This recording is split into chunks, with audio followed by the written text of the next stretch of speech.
제 이름은 서아리, 결혼 3년 차입니다. 오늘은 시동생 박지환과 그의 여자친구 김유나의 약혼식이라는 아주 중요한 날이었습니다. 저는 이 약혼식을 위해 한 달 내내 앞뒤 가릴 것 없이 바쁘게 뛰어다녔습니다. 다리가 가늘어질 지경이었죠.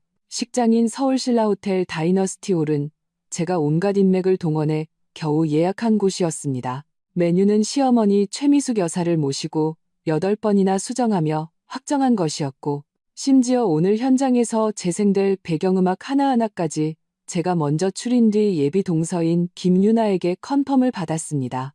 지금 저는 호텔의 화려한 주방에 서서 눈처럼 새하얀 조리복을 입은 셰프들이 에피타이저를 준비하는 모습을 지켜보고 있습니다.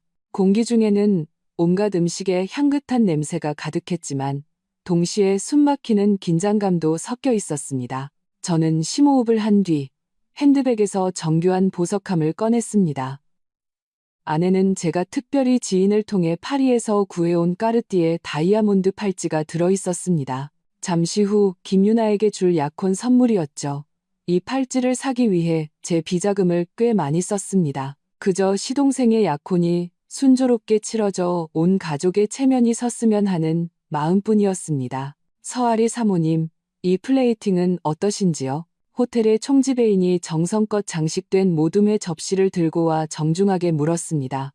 그는 모든 세부 사항을 저와 직접 조율하고 소통해 왔습니다. 가까이 다가가 살펴보니 새하얀 광주요 자기 접시 위에 신선한 연어와 참치회가 셰프의 손길을 거쳐 무채와 깻잎으로 장식되어 마치 하나의 예술 작품 같았습니다. 아주 좋습니다, 지배인님. 수고 많으셨어요. 이대로 부탁드립니다.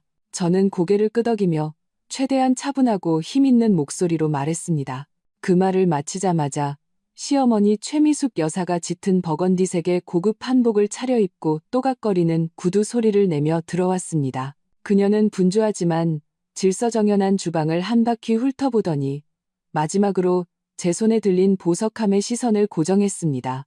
시어머니는 다짜고짜 보석함을 빼앗아 열어보더니 입술을 삐죽였습니다. 팔찌 퀄리티가 그저 그렇구나. 내가 예전에 지환이 아비한테 사준 것만 못하네. 아리야, 내가 한마디 하마. 우리 유나는 강남에서 나고 자란 애라 눈이 높다. 네가 준비한 이런 건 눈에 차지도 않을 거야. 오늘 같은 중요한 자리에선 절대 실수해서 우리 박씨 집안 얼굴에 먹칠하는 일 없도록 해라. 속에서 울컥 화가 치밀었습니다. 이 팔찌를 사느라 반년치 성과금을 거의 다 썼는데 말이죠. 하지만 저는 애써 미소를 지었습니다. 네, 어머님. 걱정 마세요. 다 잘 준비해뒀습니다. 시어머니는 보석함을 제 손에 다시 쑤셔 넣고는 방금 막 준비된 과일 플래터를 가리켰습니다. 이 딸기는 왜 이렇게 삐뚤빼뚤하게 났어? 모양새가 이게 뭐야? 그리고 저 케이크. 이따 케이크 커팅식 할 때 사회자랑 동선 다시 한번 맞춰봐. 절대 실수하면 안 돼. 유난의 부모님은 강남에서도 알아주는 분들이시라고. 저는 연신 알겠다고 대답하며 일찍 도착한 친척들을 맞으러 몸을 돌려나가는 그녀를 지켜보았습니다. 주방의 셰프들은 서로 눈치를 보며 아무 말도 하지 않았지만 분위기는 눈에 띄게 더 무거워졌습니다. 저는 주먹을 꽉 쥐었습니다. 손톱이 손바닥을 파고들어 아팠습니다. 이렇게 하녀처럼 부려지면서 공은 하나도 인정받지 못하는 기분. 3년 동안 이미 익숙해졌지만 겪을 때마다 마음속이 축축한 손뭉치로 꽉 막힌 듯 답답했습니다. 저는 식기들이 놓인 긴 테이블로 다가가 마지막 남은 와인잔 몇 개를 바로 놓으려 했습니다. 그때 남편 박지훈이 어슬렁거리며 들어왔습니다. 그는 오늘 새 양복을 빼입고 머리에는 포마드를 발라 반짝였습니다. 핸드폰을 들고 누군가와 신나게 메시지를 주고받는 중이었습니다. 여보, 마침 잘 왔어요. 제가 나지막이 말했습니다. 답례품 수량은 다 확인했어요. 하객들 방명록 테이블 쪽은요? 박지훈은 귀찮다는 듯 손을 내저으며 제 말을 끊었습니다. 아, 그런 사소한 건 당신이 알아서 해. 뭐든 나한테 묻지 말고. 나 지금 김 사장님이랑 중요한 얘기하는 거 안 보여? 오늘 지환이 약혼식이라 내 사업 파트너들도 많이 왔단 말이야. 인맥 넓힐 절호의 기회라고. 당신은 당신 할 일이나 제대로 해. 나 방해하지 말고. 그는 말을 마치고는 저를 쳐다보지도 않은 채 다시 핸드폰 화면을 보며 껄껄 웃었습니다. 저는 그의 옆모습을 보며 문득 낯설다는 생각을 했습니다. 이 사람이 내가 집안의 반대를 무릅쓰고 결혼하겠다던 그 사람이 맞나? 뭐가 좋다고 그랬을까? 성실해서, 나한테 잘해줘서. 지금 생각하니 정말 우스웠습니다. 약혼식이 시작되기 30분 전, 하객들이 속속 도착하기 시작했습니다. 저는 심호흡을 하며 스스로에게 다짐했습니다. 조금만 더 버티자. 이 고비만 넘기면 돼. 저는 김유나가 직접 골라준 연분홍색 미니드레스를 매만졌습니다. 자기 피부톤에 잘 어울리는 배경색이 될 거라면서요. 샴페인 잔을 들고 잠시 바람도 쐴 겸 식장에 혹시 빠진 것은 없는지 둘러보러 나갔습니다. 연회장 입구에 다다르자 시동생 박지환이 눈부시게 아름다운 김유나의 팔짱을 끼고 하객들을 맞이하고 있었습니다. 김유나는 맞춤 제작한 하얀 드레스를 입고 정교한 메이크업을 한 상태였습니다. 저를 보더니 위아래로 훑어보고는 제 드레스에 시선을 고정했습니다. 김유나는 박지환에게 웃으며 말했습니다. 지환 씨, 형수님 저 드레스 좀 봐. 색깔은 괜찮은데 스타일이 너무 촌스럽지 않아? 우리 엄마 세대나 입을 법한 옷 같아. 박지환은 그녀의 허리를 감싸며 맞장구를 쳤습니다. 에이, 우리 형수님은 원래 소탈하시잖아. 어떻게 자기랑 비교를 해. 자기는 패션의 여왕인데. 김유나는 옆 테이블에 놓인 제가 수없이 확인했던 디저트 타워를 곁눈질하며 말했습니다.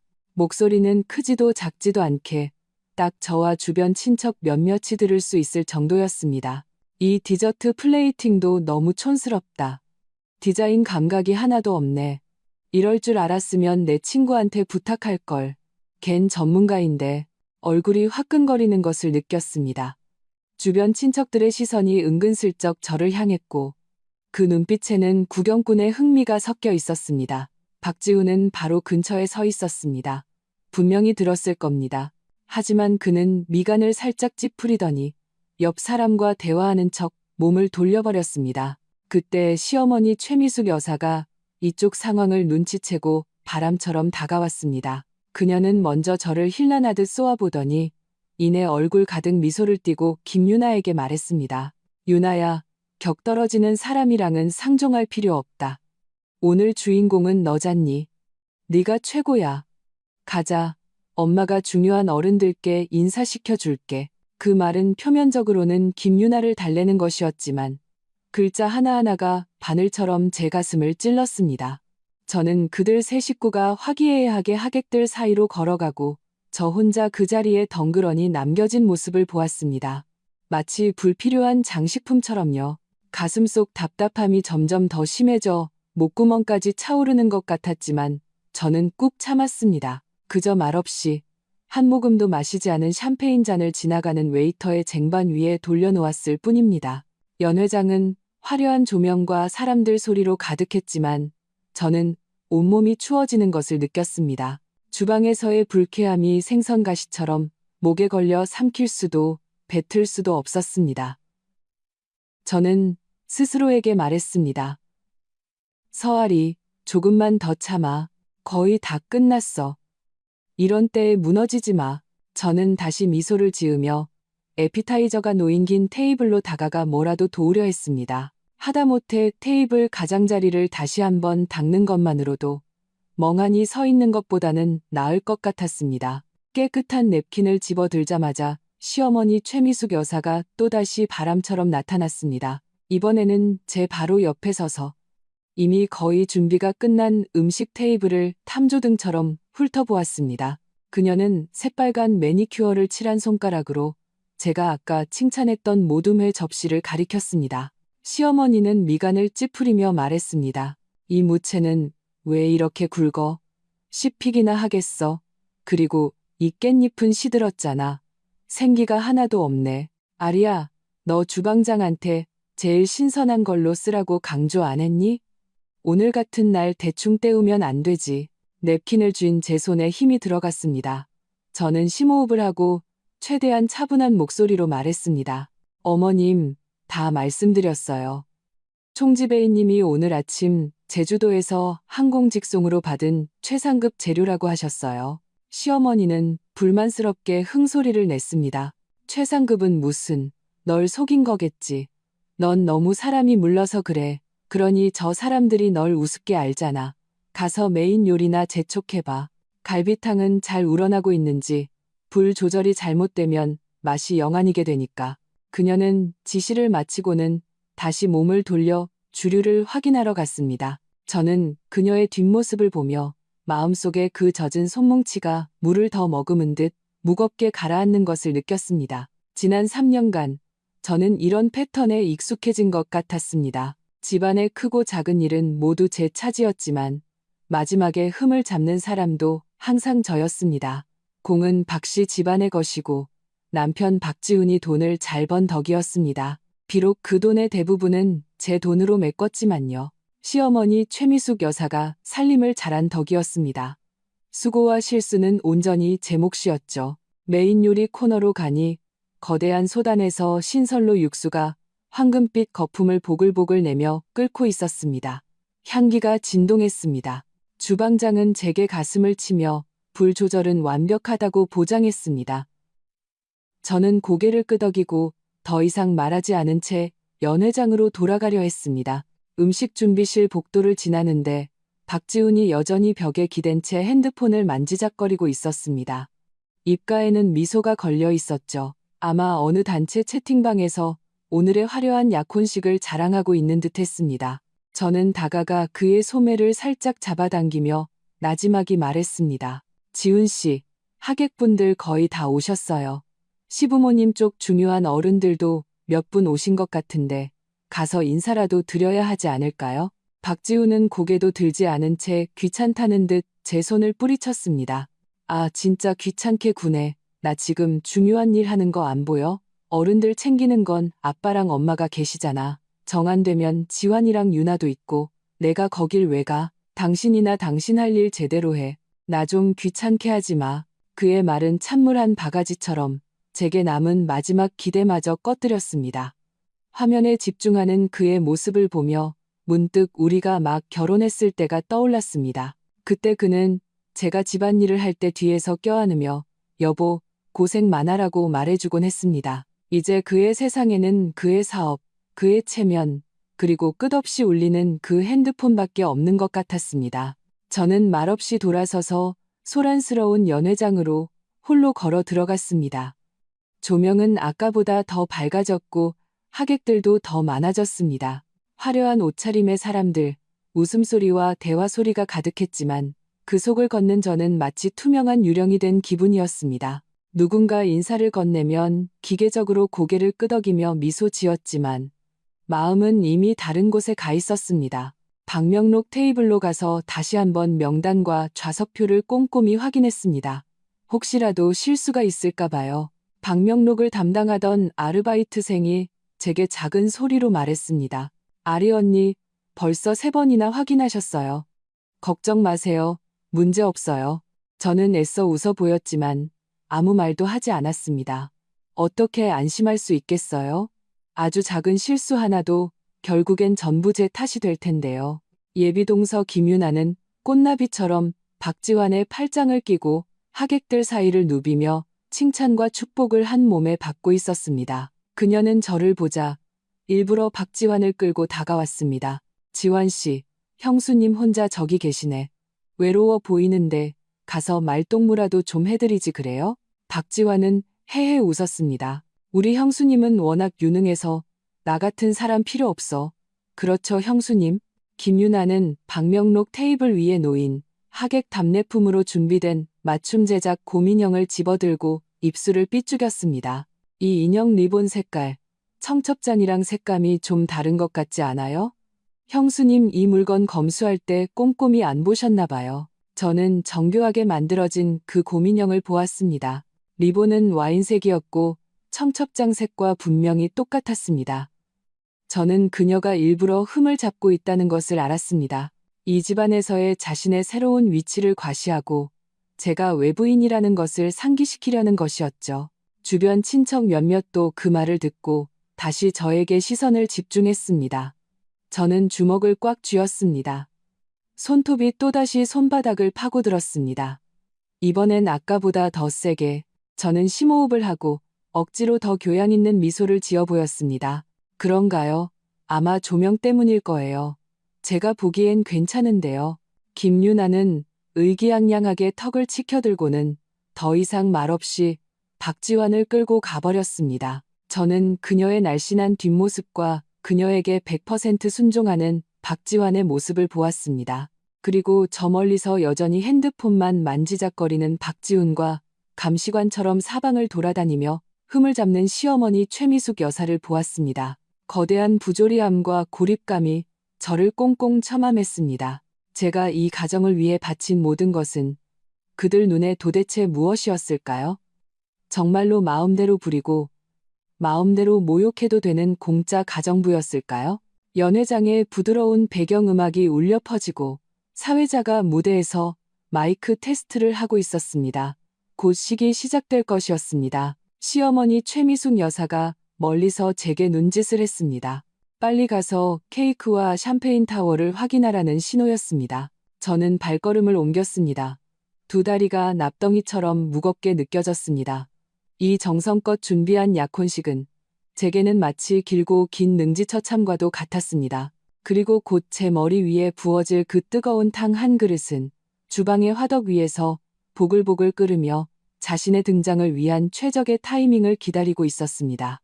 사회자의 열정적인 목소리가 스피커를 통해 연회장 구석구석으로 퍼져나갔습니다. 지금부터 두 사람의 아름다운 약혼식을 시작하겠습니다. 저는 사람들 뒤편에 서서 언제든 출동대기 중인 보급병처럼 여러 곳을 동시에 주시해야 했습니다. 무대 위의 주인공들이 실수하지 않도록, 옆에 샴페인 타워가 쓰러지지 않도록, 그리고 주방에서는 첫 번째 메인 요리가 제 시간에 나올 수 있도록 말이죠. 시어머니 최미숙 여사는 이제 저를 탓할 겨를이 없었습니다. 그녀는 메인 테이블 가장 눈에 띄는 자리에 앉아 김유나의 어머니 손을 잡고 입이 귀에 걸리도록 웃고 있었습니다. 목소리는 크지도 작지도 않게 딱 주변 몇 테이블의 친척들이 들을 정도였습니다. 최미숙 여사는 사부인 손등을 두드리며 말했습니다. 아이고, 사부인. 이 두 아이 좀 보세요. 얼마나 잘 어울려요. 우리 지환이가요. 아주 성실해서 유나한테는 일편단심이라니까요. 오늘 이 자리를 위해 저희가 얼마나 공을 들였는지 몰라요. 이 신라호텔 예약하기가 하늘의 별 따기인데 대관료만 해도 이 정도라니까요. 그녀는 의기양양하게 손가락으로 숫자를 만들어 보였고 김유나 어머니는 호기심에 가득 차 몸을 기울였습니다. 최미숙 여사는 자랑스럽게 목소리를 낮췄지만 그 과시하는 기색은 조금도 감추지 못했습니다. 이게 다가 아니에요. 메뉴도 전부 특급 셰프한테 맡겨서 요리 하나에 이 가격이고 술도 전부 최고급으로 준비했어요. 우리 아이들 기죽이면 안 되잖아요. 저희 집안은요. 체면을 가장 중요하게 생각해서 뭐든지 최고로 해야 직성이 풀린답니다. 저는 멀지 않은 곳에 서서 그 말을 한마디도 빼놓지 않고 들었습니다. 목에 걸린 생선 가시가 더 깊이 박히는 기분이었습니다. 박씨 집안이 체면을 중시한다고요? 그런데 그 체면은 어떻게 세워진 걸까요?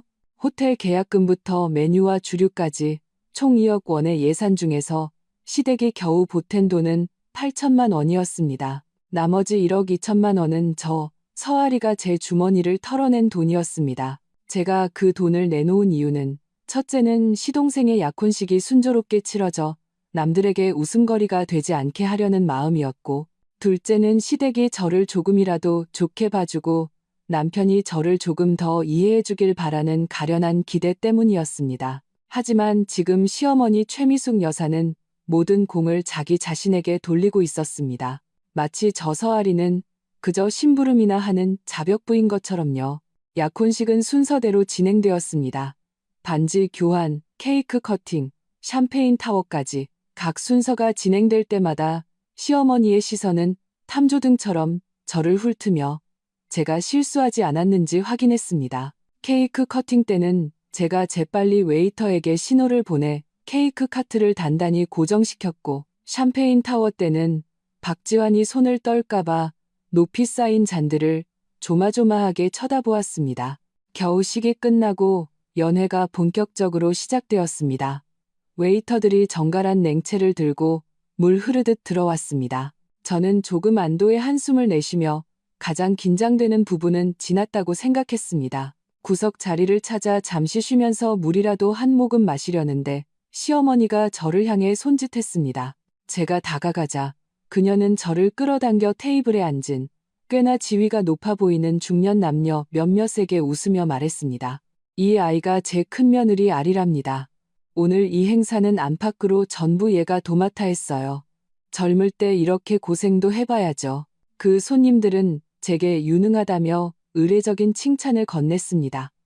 시어머니는 곧바로 화제를 돌렸습니다. 하지만 젊은 애가 경험이 부족하니 세세한 부분은 결국 제가 다 챙겨야죠. 아리야, 어서 주방에 가봐라. 뜨거운 탕이 왜 아직 안 나오니? 이 추운 날에 다들 따뜻한 탕 한 그릇으로 몸 좀 녹여야지. 그리고 유나는 매운 걸 못 먹으니까 그쪽 테이블에 따로 나가는 제비집 수프 네가 직접 가서 챙겨. 절대 실수로 다른 거 나가면 안 된다. 그녀는 또다시 저를 최전선으로 내몰았습니다. 실수하기 쉬운 모든 환제를 제게 떠넘겼습니다. 저는 그녀의 우아하고 화려한 미소를 띤 얼굴을 보며 문득 깨달았습니다. 그녀의 마음속에 저는 며느리가 아니었습니다. 그저 언제든 방패막이로 내세워 박씨 집안의 체면에 흠집이 가지 않도록 하는 도구일 뿐이었습니다. 공은 박씨 집안의 것이고 과실은 모두 저 서아리의 것이었습니다. 저는 고개를 숙여 알겠다고 대답하고는 다시 주방으로 향했습니다. 메인 테이블을 지날 때 김유나가 박지환에게 애교 섞인 목소리로 말하는 것을 들었습니다. 지환 씨, 나 따뜻한 거 마시고 싶은데 이 탕은 왜 이렇게 늦게 나와요? 박지환은 즉시 웨이터를 불러 요리를 재촉했고 시어머니가 바로 말을 받았습니다. 유나야, 걱정 마라. 형수한테 벌써 재촉하라고 보냈어. 금방 나올 거야. 걔 일처리는 믿을 만하단다. 저는 걸음을 잠시 멈췄습니다. 마음속의 냉기가 온몸으로 퍼져나갔습니다. 저는 발걸음을 재촉해 거의 뛰다시피 소란스러운 연회장을 가로질렀습니다. 주방의 분주함과 뜨거운 열기가 얼굴에 와 닿았습니다. 연회장의 거짓된 화려함과는 극명한 대조를 이루었죠. 총지배인은 서빙 순서를 조율하고 있다가 저를 보고 고개를 끄덕였습니다. 사모님, 첫 번째 뜨거운 요리인 갈비탕은 준비되었습니다. 바로 내갈까요? 저는 뚝배기에서 김이 모락모락 피어오르는 황금빛 국물을 보며 고개를 끄덕였습니다. 네, 내주세요. 웨이터들은 훈련된 대로 뚝배기를 들고 연회장을 향해 줄지어 나갔습니다. 저는 차가운 벽에 기댔습니다. 온몸의 힘이 다 빠져나가는 기분이었습니다. 연회는 이제 막 시작되었는데 저는 마치 한 세기가 지난 것처럼 길게 느껴졌습니다. 제가 얼마나 더 참을 수 있을지, 방금 나간 저 뜨거운 탕이 저를 무너뜨리는 마지막 지푸라기가 될지 알 수 없었습니다. 공기 중에 퍼진 음식 향기가 지금은 역겹게 느껴졌습니다. 뜨거운 탕이 테이블에 오르자 연회장에는 잠시 동안 숟가락과 그릇이 부딪히는 소리와 하객들의 만족스러운 낮은 목소리만 울려 퍼졌습니다. 저는 차가운 벽에 기대 겨우 한숨 돌리는데 시어머니가 또다시 저에게 눈짓을 했습니다. 한가하게 있지 말고 메인 테이블 쪽을 챙기라는 신호였습니다. 어쩔 수 없이 기운을 차리고 다시 그 위선적인 소란 속으로 들어갔습니다. 메인 테이블에 다가서자마자 김유나가 특유의 애교 섞이면서도 까칠한 말투로 말하는 것이 들렸습니다. 어머님, 이 갈비탕 맛은 괜찮은데 그릇이 좀 평범한 것 같지 않아요? 제가 지난번 포시즌스 호텔 자선 디너에서 봤을 땐 다들 광주요에서 나온 유기그릇을 쓰던데 정말 고급스러웠거든요. 시어머니는 즉시 말을 받았습니다. 아이고, 유나야. 역시 내 안목은 남다르구나.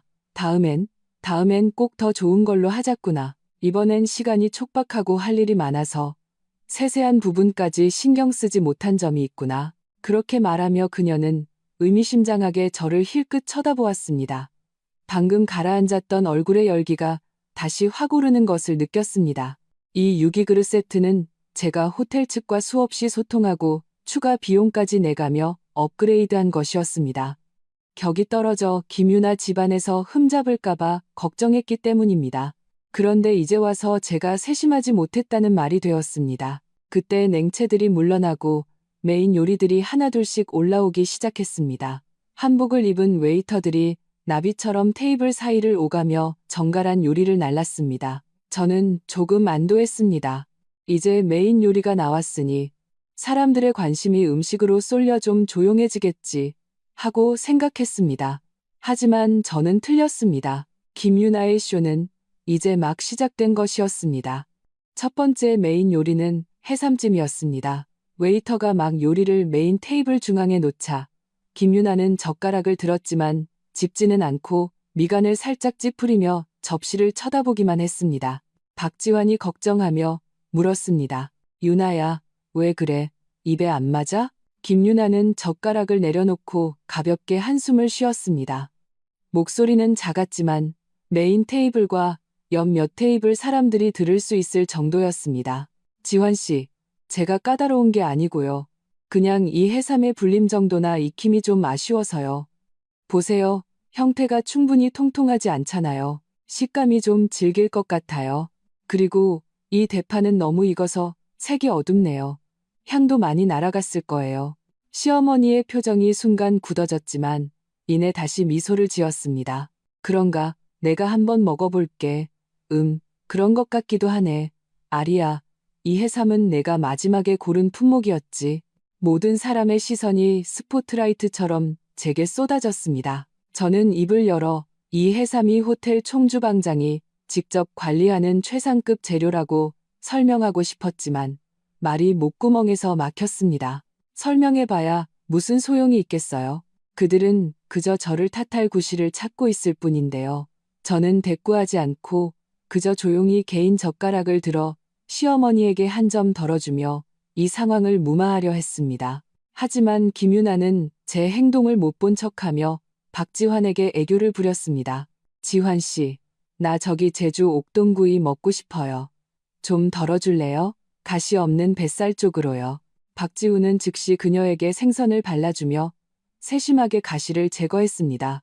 이어서 나온 요리는 금빛 신선로였습니다. 진한 향기가 퍼지자 많은 하객들이 기대하는 표정을 지었습니다. 김유나는 숟가락으로 자기 그릇에 담긴 국물을 휘젓더니 또 입을 열었습니다. 국물색은 황금빛이라 먹음직스럽네요. 그런데 이 전복 크기가 좀 작은 것 같지 않아요? 그리고 이 표고버섯도 두께가 평범하네요. 아마 제가 지난번에 마카오에서 먹었던 게 너무 인상 깊었나 봐요. 비교하니까 좀. 그녀는 말을 끝맺지 않았지만 그 의미는 너무나도 명백했습니다. 이번 연애는 격이 떨어진다는 것이었죠. 시어머니 얼굴의 미소는 완전히 사라졌습니다. 그녀는 숟가락을 탁 소리나게 내려놓았습니다. 이번에는 저를 쳐다보지 않았지만 그 싸늘한 기운은 이미 저를 겨냥하고 있었습니다. 마치 김유나의 모든 불만이 저 서아리가 일을 제대로 처리하지 못해 박씨 집안 망신을 시킨 탓인 것처럼요. 요리가 하나씩 나올 때마다 김유나는 거의 모든 것에서 흠을 찾아냈습니다. 너무 익었다거나 재료가 평범하다거나 플레이팅이 세련되지 못했다거나 그녀가 한마디 할 때마다 시어머니의 얼굴은 한 겹씩 더 어두워졌습니다. 박지훈은 옆 테이블에서 손님들과 큰 소리로 대화를 나누며 가끔 쳐다보는 눈빛에는 짜증이 섞여 있었습니다. 마치 제가 이런 사소한 일도 처리하지 못해 친구들 앞에서 자기 체면을 구겼다고 탓하는 것 같았습니다. 저는 나무 기둥처럼 테이블 옆에 서서 그 까다로운 말들을 듣고 김유나를 극진히 챙기는 박지환의 모습을 보았습니다. 그리고 저를 냉담하게 무시하는 박지훈과 비교하며 마음이 점점 더 차가운 얼음장 속으로 가라앉았습니다. 이게 어디 약혼식이란 말인가요? 이것은 명백히 김유나의 자랑 무대이자 시어머니의 책임 전가 현장이었고 저 서아리의 공개 처형장이었습니다. 연회가 중반을 넘어서자 분위기는 겉보기엔 뜨거웠지만 메인 테이블 쪽에는 기묘한 저기압이 감돌았습니다. 저는 시어머니의 분노 게이지가 조금씩 차오르는 것을 느낄 수 있었습니다. 마치 계속해서 바람을 불어넣는 풍선처럼 마지막 한 번의 바늘 끝 같은 자극을 기다리다가 터져버릴 것처럼요. 그리고 저 자신도 인내의 한계에 다다르고 있었습니다. 이제는 그다지 뜨겁지 않지만 제 마지막 환상마저 꺼뜨리기에 충분한 그 탕 한 그릇은 곧 제가 전혀 예상치 못한 방식으로 이 소동의 절정이 될 것이었습니다. 마지막 메인 요리인 통돼지 바비큐가 웨이터에 의해 성대하게 등장했습니다. 캐러멜색의 껍질이 윤기나게 빛나며 유혹적인 향기를 풍겼습니다. 이는 잠시나마 김유나의 까다로운 입을 막아주었습니다. 그녀는 핸드폰을 들고 박지환에게 여러 각도에서 사진을 찍어달라고 하며 SNS에 올리느라 잠시 조용해졌습니다. 저는 마음속에 긴장된 끈을 조금 풀었습니다. 가장 힘든 시간은 거의 지났다고 생각했죠. 모두의 시선이 통돼지 바비큐에 쏠린 틈을 타 저는 화장실에 가서 제 모습을 좀 정리하려고 몸을 돌렸습니다. 반나절 동안 마라톤을 뛴 것보다 더 피곤했습니다. 몸뿐만 아니라 마음이 더 지쳤죠. 두 걸음도 채 떼지 않았을 때 시어머니의 목소리가 등 뒤에서 울렸습니다. 명백한 불쾌감이 섞여 있었죠. 아리야, 잠깐 서봐라. 저는 걸음을 멈추고 돌아섰습니다. 시어머니는 방금 메인 테이블에 놓인 거대한 과일 플래터를 가리키고 있었습니다. 바로 아까 그녀가 딸기 배열이 삐뚤다고 불평했던 그것이었습니다. 이제 그 플래터는 셰프가 다시 장식하여 여러 색깔의 과일로 꽃과 새 모양을 조각하고 중앙에는 수박 껍질로 약혼을 축하합니다라는 네 글자를 새겨 넣어 이미 상당히 정교해 보였습니다. 하지만 시어머니의 얼굴은 솥 바닥보다 더 검었습니다. 그녀는 플래터 가장자리를 장식한 키위 조각들을 가리키며 날카롭게 물었습니다. 이거 네가 이렇게 놓으라고 시켰니? 저는 조금 어리둥절해서 가까이 다가가 보았습니다. 키위 조각들은 별 모양으로 잘려 플래터 주위를 둘러싸고 있었고 초록빛이 꽤 예뻤습니다. 저는 고개를 끄덕였습니다. 네, 어머님.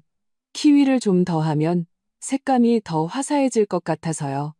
셰프님도. 말이 채 끝나기도 전에 김유나가 옆에서 입을 가리며 과장된 비명을 질렀습니다. 어머나, 어머님, 저 키위 알레르기 있단 말이에요. 아주 조금도 못 먹어요. 이렇게 제 가까이에 두면 혹시 다른 과일에 닿기라도 하면 어떡해요. 그녀의 외침에 메인 테이블의 모든 시선이 집중되었습니다. 박지환은 즉시 긴장하며 그녀를 끌어안았습니다. 유나야, 걱정 마. 우리가 안 건드리면 돼. 엄마, 이게 어떻게 된 일이에요? 시어머니의 얼굴이 순간 새빨개졌습니다. 분노 때문이 아니라 사돈댁 친척들 앞에서 큰 망신을 당했다고 생각했기 때문입니다. 그녀는 고개를 돌려 저를 노려보았습니다. 눈빛이 칼날 같았습니다. 목소리는 갑자기 높아져 귀를 찢을 듯 날카로웠습니다. 서아리, 너 무슨 심보로 이러는 거니? 유나가 알레르기 있는 이런 중요한 사실도 몰랐어? 일부러 그런 거지? 이렇게 촌스러운 플레이팅을 한 것도 모자라서 이제는 이런 짓까지 해. 우리 박씨 집안 체면을 네가 다 망가뜨렸어. 머릿속이 윙 하고 울리며 피가 순식간에 머리 꼭대기까지 솟구치는 것 같았습니다. 키위 알레르기라니? 저는 한 번도 들어본 적이 없었습니다. 준비 기간 동안 김유나네 집에서 준 주의사항 목록에는 전혀 언급되지 않았던 내용입니다. 저는 입을 열어 해명하려 했습니다. 어머님, 저는 몰랐어요. 몰라? 시어머니는 제게 변명할 틈도 주지 않았습니다. 그녀는 분노로 온몸을 떨었습니다.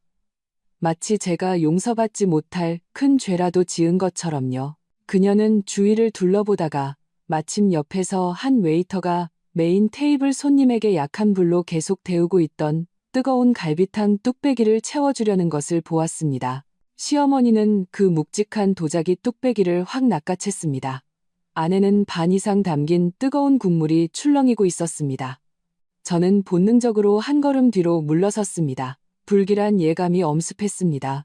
다음 순간 저와 연회장의 수백 명 하객들이 경악하는 가운데 시어머니는 팔을 휘둘러 그 뜨거운 갈비탕을 제 머리 위로 그대로 부어버렸습니다.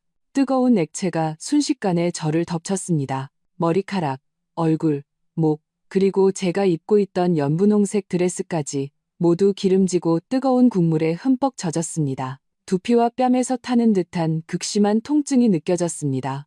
마치 수많은 달궈진 바늘에 찔리는 것 같았습니다. 누런 국물이 머리카락을 타고 흘러내렸고 그 안에 갈비 조각과 버섯 몇 개가 머리카락과 옷에 달라붙었습니다. 처참하기 그지 없었습니다. 시간이 멈춘 것 같았습니다. 연회장 전체가 쥐 죽은 듯 조용해졌습니다.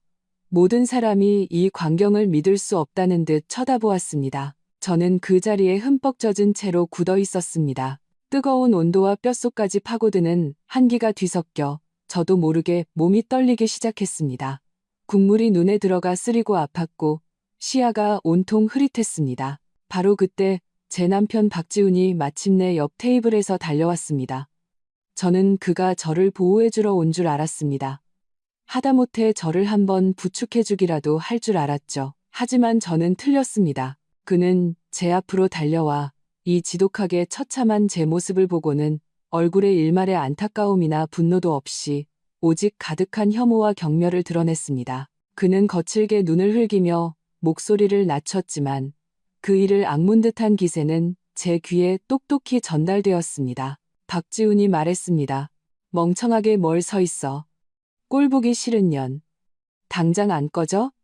여기서 눈에 띄지 말고 꺼져. 이 한마디는 무거운 망치처럼 제 마음속 마지막 지지대를 산산조각 냈습니다. 두피와 뺨에 타는 듯한 통증은 그가 내뱉은 말 한마디가 주는 고통의 만분의 일에도 미치지 못했습니다. 저는 울지도 소란을 피우지도 않았습니다. 심지어 한마디 변명조차 하지 않았습니다. 죽음 같은 정적과 수많은 시선 속에서 저는 떨리는 손을 들어 눈을 가린 국물을 마구 닦아냈습니다. 시선은 분노로 일그러진 시어머니의 얼굴을, 경멸로 가득 찬 박지훈의 눈을, 남의 일인 양 무심한 시동생 박지환의 표정을, 그리고 입가에 거의 보이지 않는 계략이 성공했다는 듯한 김유나의 미소를 스쳐 지나갔습니다. 그리고 저는 몸을 돌렸습니다. 온몸에 기름기와 굴욕을 뒤집어 쓴 채 한 걸음 한 걸음 아주 느리지만 이상하리만치 단호하게 연회장 대문을 향해 걸어갔습니다. 한 걸음 내디딜 때마다 깨진 유리 조각을 밟는 것 같았지만 그 한 걸음 한 걸음이 저를 더욱 정신 차리게 했습니다. 꺼지라고. 그래, 꺼져주지. 하지만 나는 너희 박씨 집안 모두가 오늘 이 탕 한 그릇과 꺼져라는 그 한마디에 대해 평생 잊지 못할 대가를 치르게 할 것이다. 연회장의 그 육중하고 조각된 나무문이 제 등 뒤에서 천천히 닫혔습니다. 마치 두 개의 세계를 가르는 것 같았습니다. 안은 거짓된 소란과 역겨운 온기로 가득했고 밖은 텅 빈 복도의 차가운 공기뿐이었습니다. 몸에 묻은 뜨거운 국물이 빠르게 식으면서 끈적끈적하게 피부에 달라붙었고 머리카락과 엉겨붙어 기름진 갈비탕 냄새와 굴욕감이 뒤섞여 숨이 막힐 지경이었습니다. 저는 뒤돌아보지 않고 멈추지 않고 걸었습니다. 하이힐이 매끄러운 대리석 바닥에 부딪히며 공허한 소리를 냈습니다. 눈물이 눈쾅에서 미친 듯이 맴돌았지만 저는 입술을 깨물어 억지로 그것들을 밀어냈습니다. 울 때가 아니었다. 그런 인간들을 위해 눈물을 흘리는 것은 가치 없는 일이었다. 복도 끝에는 호텔 로비로 통하는 회전문이 있었습니다. 안으로 들어서자 문이 천천히 돌았고 유리에 제 지금의 처참한 모습이 비쳤습니다. 머리는 헝클어지고 화장은 번졌으며 예쁜 드레스는 얼룩투성이었습니다. 마치 버려진 넝마 인형 같았습니다. 지나가던 프런트 직원과 웨이터들이 모두 놀란 눈으로 저를 보며 수군거렸습니다. 저는 모든 시선을 무시하고 엘리베이터로 향해 내려가는 버튼을 눌렀습니다. 버튼을 누르는 손가락이 여전히 제 의지와 상관없이 미세하게 떨리고 있었습니다. 두려워서가 아니었다. 분노 때문이었다. 모든 것을 불태워버릴 수 있을 만큼 차가운 분노. 엘리베이터 거울 속 제 얼굴은 창백했지만 눈빛은 이상하리만치 평온했습니다. 심지어 저 자신도 낯설게 느껴지는 죽음 같은 고요함이 깃들어 있었습니다. 시어머니 최미숙의 일그러진 얼굴, 남편 박지훈의 혐오스러운 배간, 시동생 박지환의 무심함, 김유나의 그 비웃음이 주마등처럼 눈앞을 스쳐 지나갔습니다. 마지막으로 박지훈의 그 한마디, 꺼져에 고정되었습니다. 그래, 꺼져주지. 하지만 꺼지기 전에 너희에게 큰 선물을 남겨줘야겠어. 엘리베이터가 1층에 도착하고 문이 열렸습니다. 저는 화장실로 가서 몸을 정리하지도 그대로 호텔을 떠나지도 않았습니다.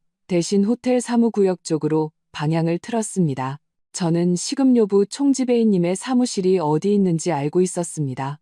그의 명패가 걸린 사무실 문 앞에 이르러 저는 노크도 없이 문을 밀고 들어갔습니다. 총지배인님은 컴퓨터 앞에 앉아 있다가 이런 모습으로 뛰어들어온 저를 보고 깜짝 놀라 벌떡 일어났습니다. 서아리 사모님, 이게 무슨 일이십니까? 그는 충격받은 얼굴로 급히 티슈 몇 장을 뽑아 건넸습니다.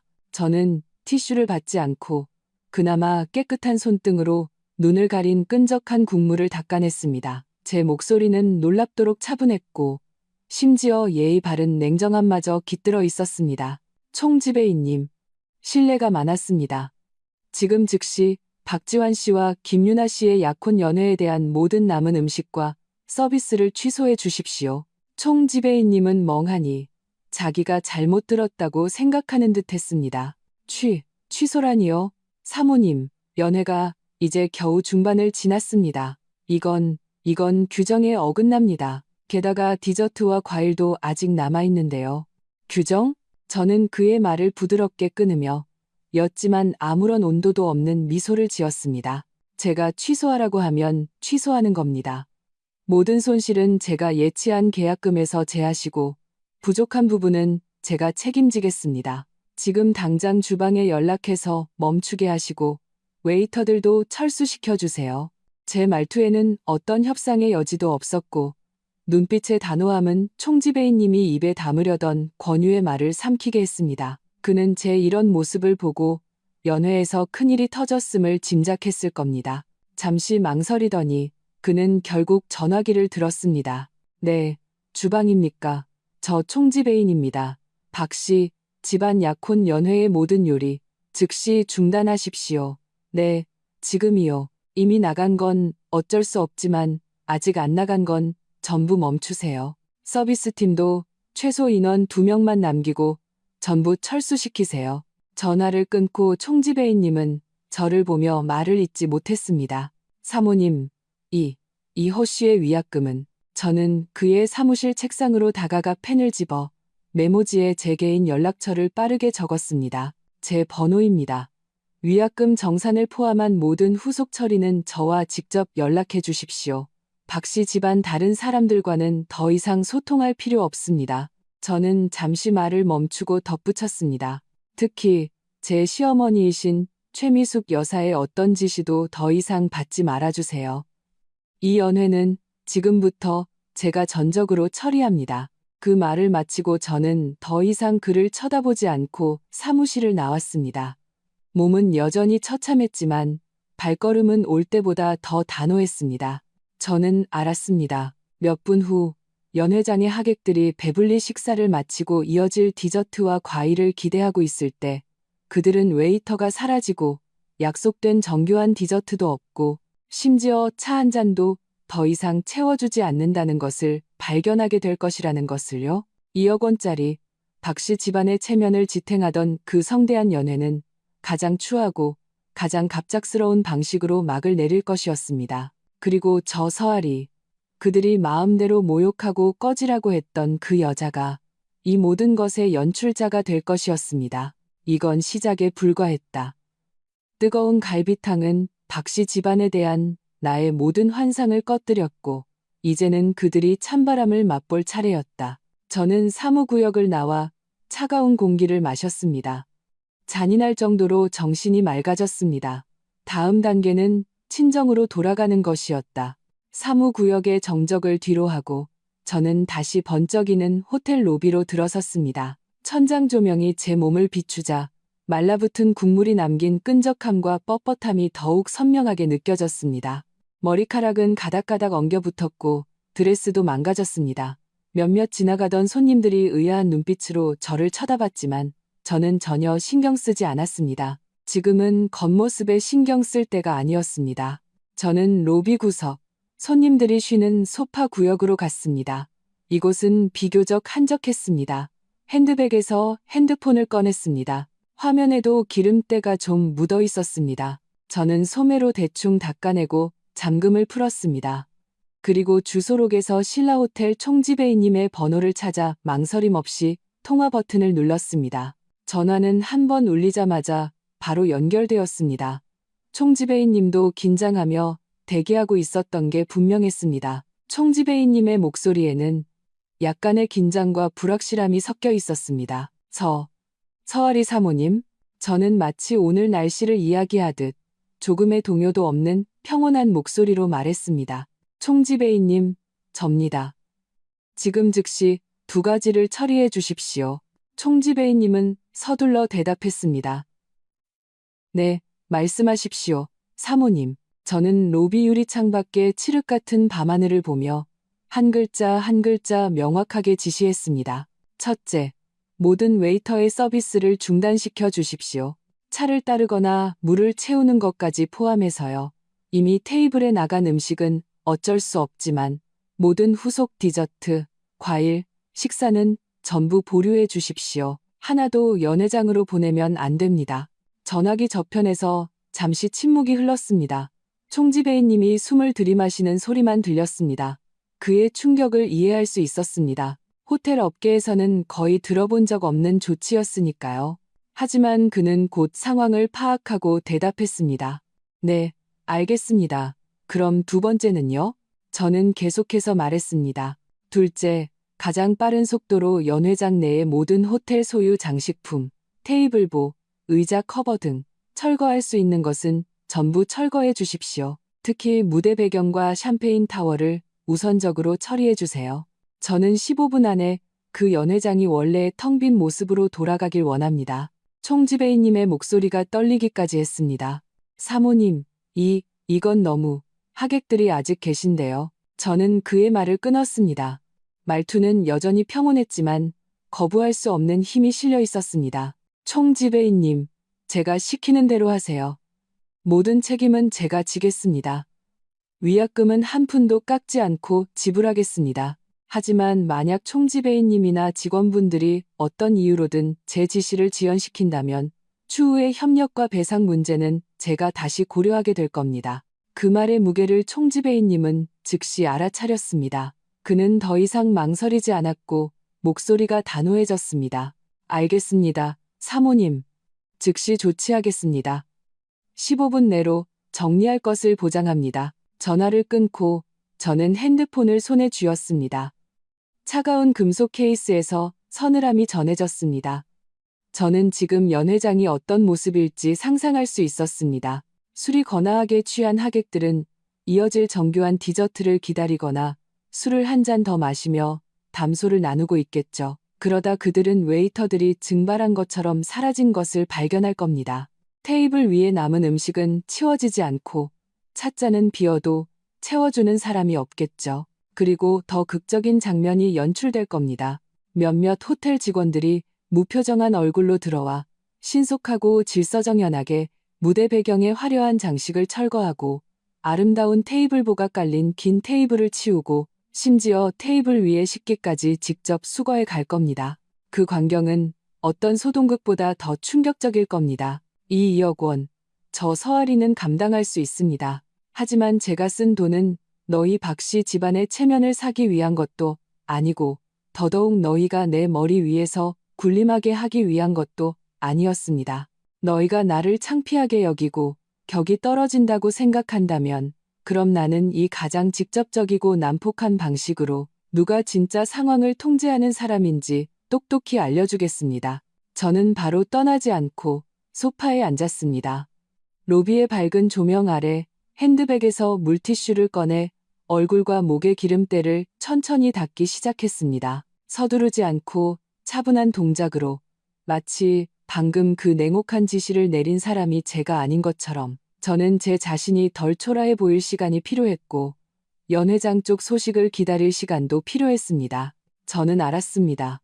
얼마 지나지 않아 제 핸드폰이 불이 나게 울릴 것이라는 것을.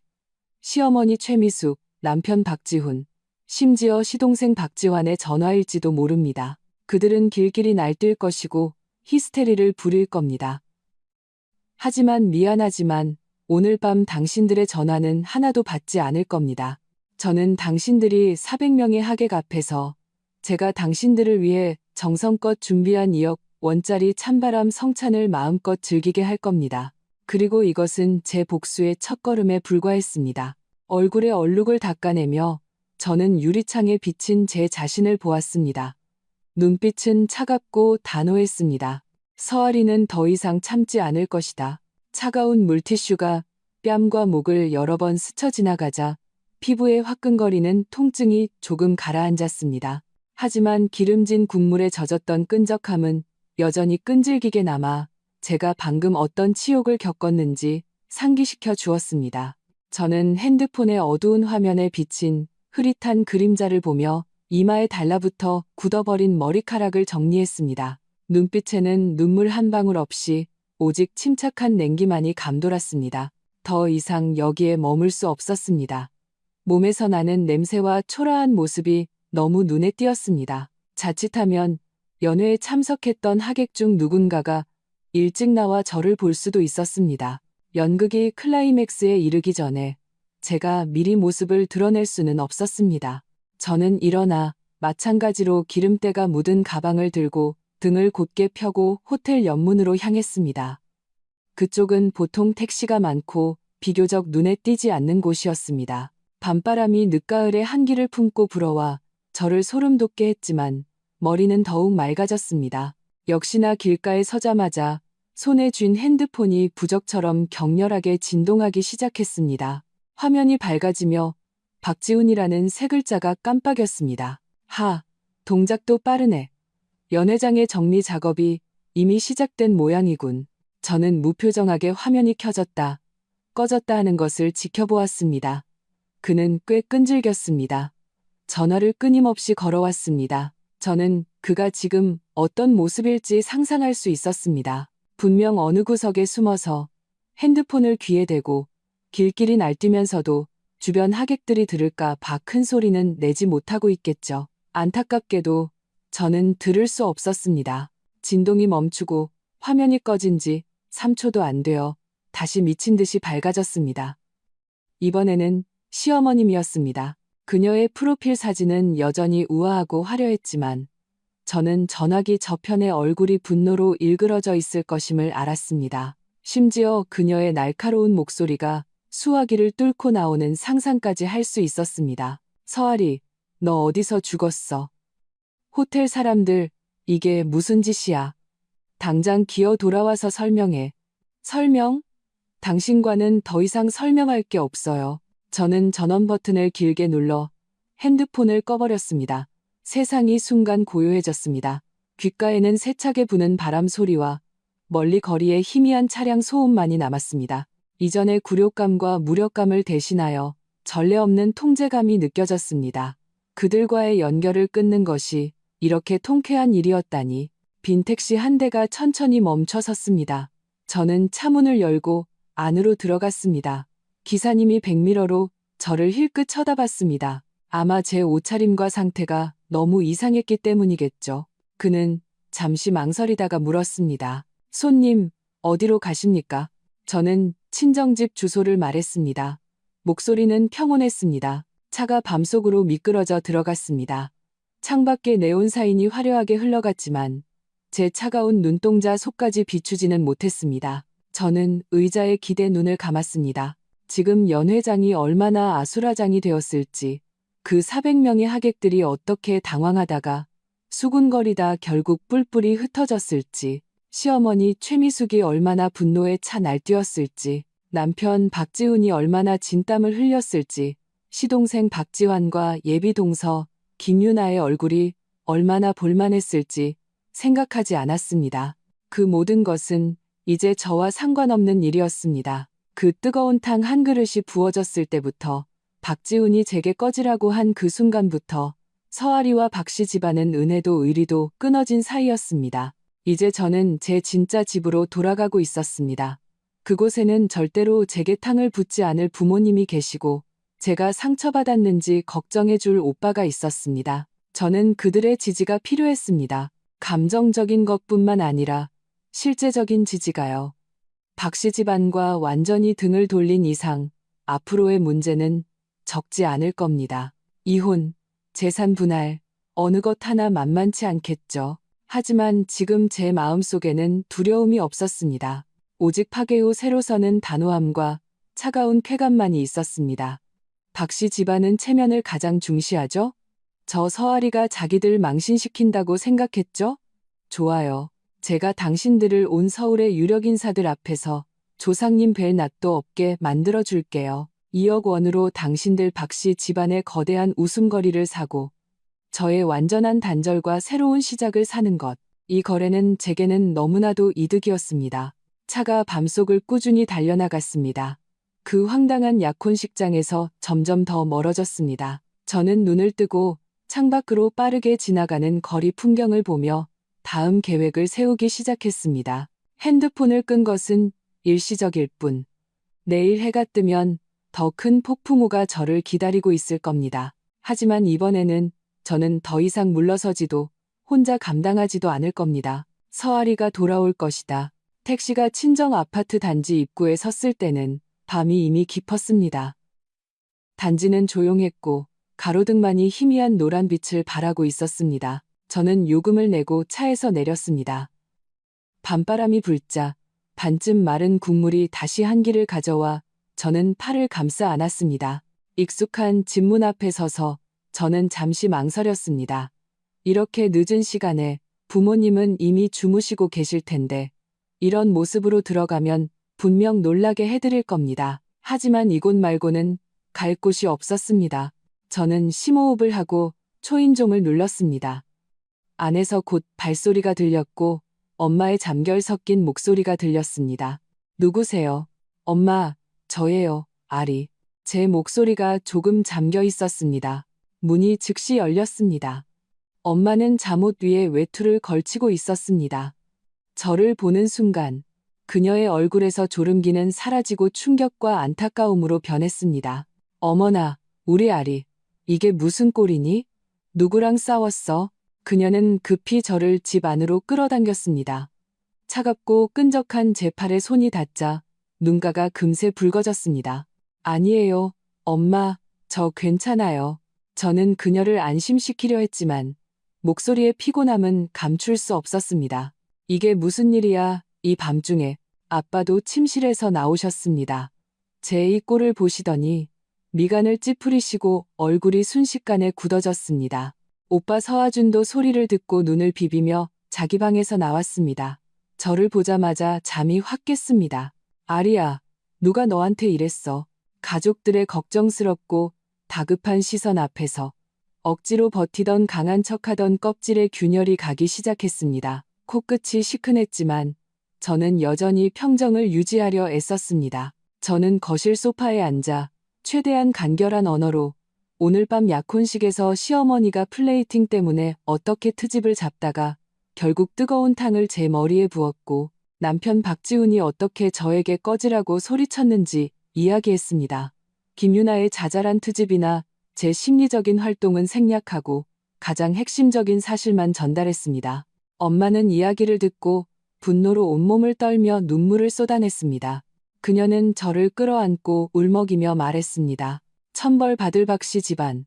그 인간들이 사람이니 내 금쪽 같은 딸 시집 보냈더니 이렇게 짓밟으려고 보낸 줄 알아? 이 결혼 당장 이혼해야 해. 내일 당장 이혼해. 우리가 이런 수모당하고 살 순 없어. 아빠는 계속 침묵을 지키고 계셨습니다. 얼굴은 잿빛이었고 손은 주먹을 꽉 쥐고 있었습니다. 그는 제 앞으로 다가와 제 머리와 옷에 말라붙어 뻣뻣해진 기름 자국을 보며 낮은 목소리로 물었습니다. 아리야, 솔직하게 말해봐. 이건 말고도 평소에도 저들이 너 속 많이 썩였지. 저는 아빠의 분노로 인해 유난히 날카로워 보이는 눈을 보며 더 이상 숨기지 않고 조용히 고개를 끄덕였습니다. 지난 3년간의 서름이 이 순간 소리 없이 증명되는 것 같았습니다. 아빠는 소파 팔걸이를 주먹으로 세게 내리쳤습니다. 괘씸한 놈들. 내가 처음부터 박지훈 저놈 가벼워 보여서 마음에 안 들었는데 내 탓이다. 내 탓이야. 그때 단호하게 막았어야 했는데. 이혼해. 이 결혼은 무조건 이혼이야.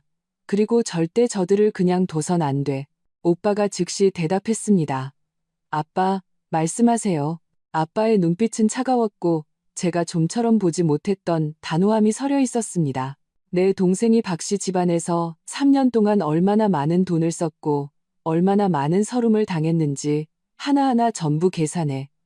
저 박씨 집안 체면을 제일 중시한다지. 좋아. 내가 그 체면이라는 껍데기를 직접 벗겨주마. 아리야, 넌 집에서 푹 쉬어. 하늘이 무너져도 아빠랑 오빠가 다 막아줄게. 오늘부터 넌 박씨 집안과 아무런 상관없어. 오빠 서아주는 즉시 핸드폰을 꺼내 들었습니다. 아빠, 제가 지금 바로 김 변호사님께 연락할게요. 이혼이랑 재산 분쟁 전문이세요. 그리고 일단 동생 핸드폰에 있는 조작될 수도 있는 증거들부터 백업해야 해요. 저를 위해 분노하고 신속하게 움직이는 가족들의 모습을 보며 그 차가운 분노가 따뜻한 의지처를 찾은 것 같았습니다. 저는 울지 않았습니다. 그저 계속 팽팽하게 긴장했던 신경이 드디어 조금 풀리는 것을 느꼈습니다. 엄마는 저를 욕실로 데려가 뜨거운 물을 받고 깨끗한 옷을 찾아주셨고, 아빠와 오빠는 거실에서 목소리를 낮춰 구체적인 대책을 논의하기 시작했습니다. 따뜻한 물에 몸을 담그고 온몸의 기름기와 굴욕을 씻어내며 저는 거울에 비친 다시 깨끗해진 제 얼굴을 보았습니다. 하지만 눈빛은 이전에 그저 참기만 하던 서아리와는 완전히 달랐습니다. 그 탕 한 그릇이 저의 나약함을 불태웠고 가족의 지지가 저에게 복수할 용기를 주었습니다. 박씨 집안은 제가 서아리가 자기들을 떠나면 살 수 없고 그저 참고 견딜 줄만 알았다고 생각했겠죠. 그들은 크게 착각했습니다. 진정한 싸움은 이제부터 시작이었다. 당신들이 나를 400명 앞에서 망신시켰으니 나는 당신들이 이 바닥에서 발붙일 곳이 없게 만들어주겠다. 이것은 단순한 충동적인 복수가 아니었다. 이것은 계획적이고 단계적인 청산이 될 것이었다. 그리고 저는 더 이상 혼자가 아니었다. 뜨거운 물이 몸의 기름때는 씻어냈지만 마음속의 얼음은 씻어내지 못했습니다. 엄마가 주신 깨끗한 잠옷으로 갈아입었습니다.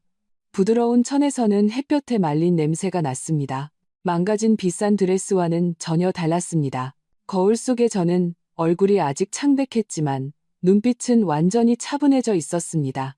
이전의 당황함과 굴욕감은 사라지고 오직 냉정한 결의만 남아 있었습니다. 욕실에서 나오니 아빠와 오빠는 여전히 거실에서 낮은 목소리로 논의 중이었습니다. 커피 테이블 위에는 이미 여러 권의 노트와 제 옛날 노트북이 펼쳐져 있었습니다. 엄마는 붉어진 눈으로 갓 끓인 생강차를 가져오셨습니다. 자, 아리야, 식기 전에 마셔. 몸도 따뜻하게 하고 마음도 좀 진정시켜. 저는 찻잔을 받았습니다. 따뜻한 온기가 손바닥에서 퍼져나갔습니다. 한 모금 마시니 달콤하고 매운맛이 목을 타고 내려가 차가웠던 몸이 조금씩 따뜻해졌습니다. 엄마, 아빠, 오빠, 고마워요. 제 목소리는 작았지만 단호했습니다. 아빠는 고개를 들어 가장으로서의 결단력이 담긴 침착한 눈빛으로 말했습니다. 바보 같은 소리. 가족끼리 고맙긴 뭐가 고마워. 네가 억울한 일 당했으면 우리가 네 편이 되어주는 건 당연한 거야. 그는 커피 테이블 위에 물건들을 가리켰습니다. 오빠랑 내가 대충 정리해봤는데 박씨 집안, 특히 박지훈이 지난 몇 년간 너한테서 직간접적으로 가져다 쓴 돈이 적지 않아. 네 오빠가 이미 김 변호사님께 연락했어. 그분은 이 분야 전문가시거든. 오빠 서아준이 베란다에서 통화를 마치고 돌아왔습니다. 표정이 심각했습니다. 아빠, 아리야, 김 변호사님이랑 통화했는데 기본 상황 설명드렸어. 내일 아침 일찍 만나서 자세히 얘기하기로 했어. 그리고 당장 증거 확보가 시급하다고 하셨어. 박씨 집안, 특히 박지훈한테 보낸 모든 계좌, 이체 내역, 메신저 대화 내용, 그리고 네가 박씨 집안을 위해 쓴 고액 지출 영수증 같은 거 빨리 정리해야 한대. 엄마가 제 옆에 앉아 제 손을 꽉 잡았습니다. 맞아, 다 찾아내야 해. 저들이 발뺌 못하게. 아리야, 잘 생각해봐. 돈 말고 저들이 또 어떻게 널 괴롭혔니? 널 때린 적은 없어? 아니면 내가 쥔 약점 같은 건 없니? 저는 고개를 저었습니다. 폭력은 이번이 처음이었지만 정신적인 압박과 언어폭력은 거의 일상이었습니다. 저는 잠시 생각하다가 말했습니다. 박지훈이 제 돈으로 자기 개인 명의로 프로젝트에 투자했어요. 당시엔 부부 공동재산이라고 했는데 서류 처리는 전부 그 사람이 해서 저는 자세한 내역은 몰라요. 그리고 시어머니가 집안에 급한 일이 있다면서 저한테서 1억 원을 가져가셨어요. 빌려간다고 했는데 갚는다는 말은 한 번도 없었고요. 시동생 약혼식에 대납한 1억 2천만 원은 은행 이체 기록이 있어요. 수취인은 호텔이었고요. 오빠는 즉시 노트북에 하나하나 기록했습니다. 프로젝트 투자는 좀 복잡하네. 성격을 명확히 해야겠어. 1억 원이랑 1억 2천만 원은 기록이 있으니 괜찮아. 또 있어? 저는 지난 3년의 세세한 일들을 되짚어 보았습니다. 제가 일부러 무시하거나 참고 넘겼던 세부 사항들이 지금은 모두 선명하게 떠올랐습니다.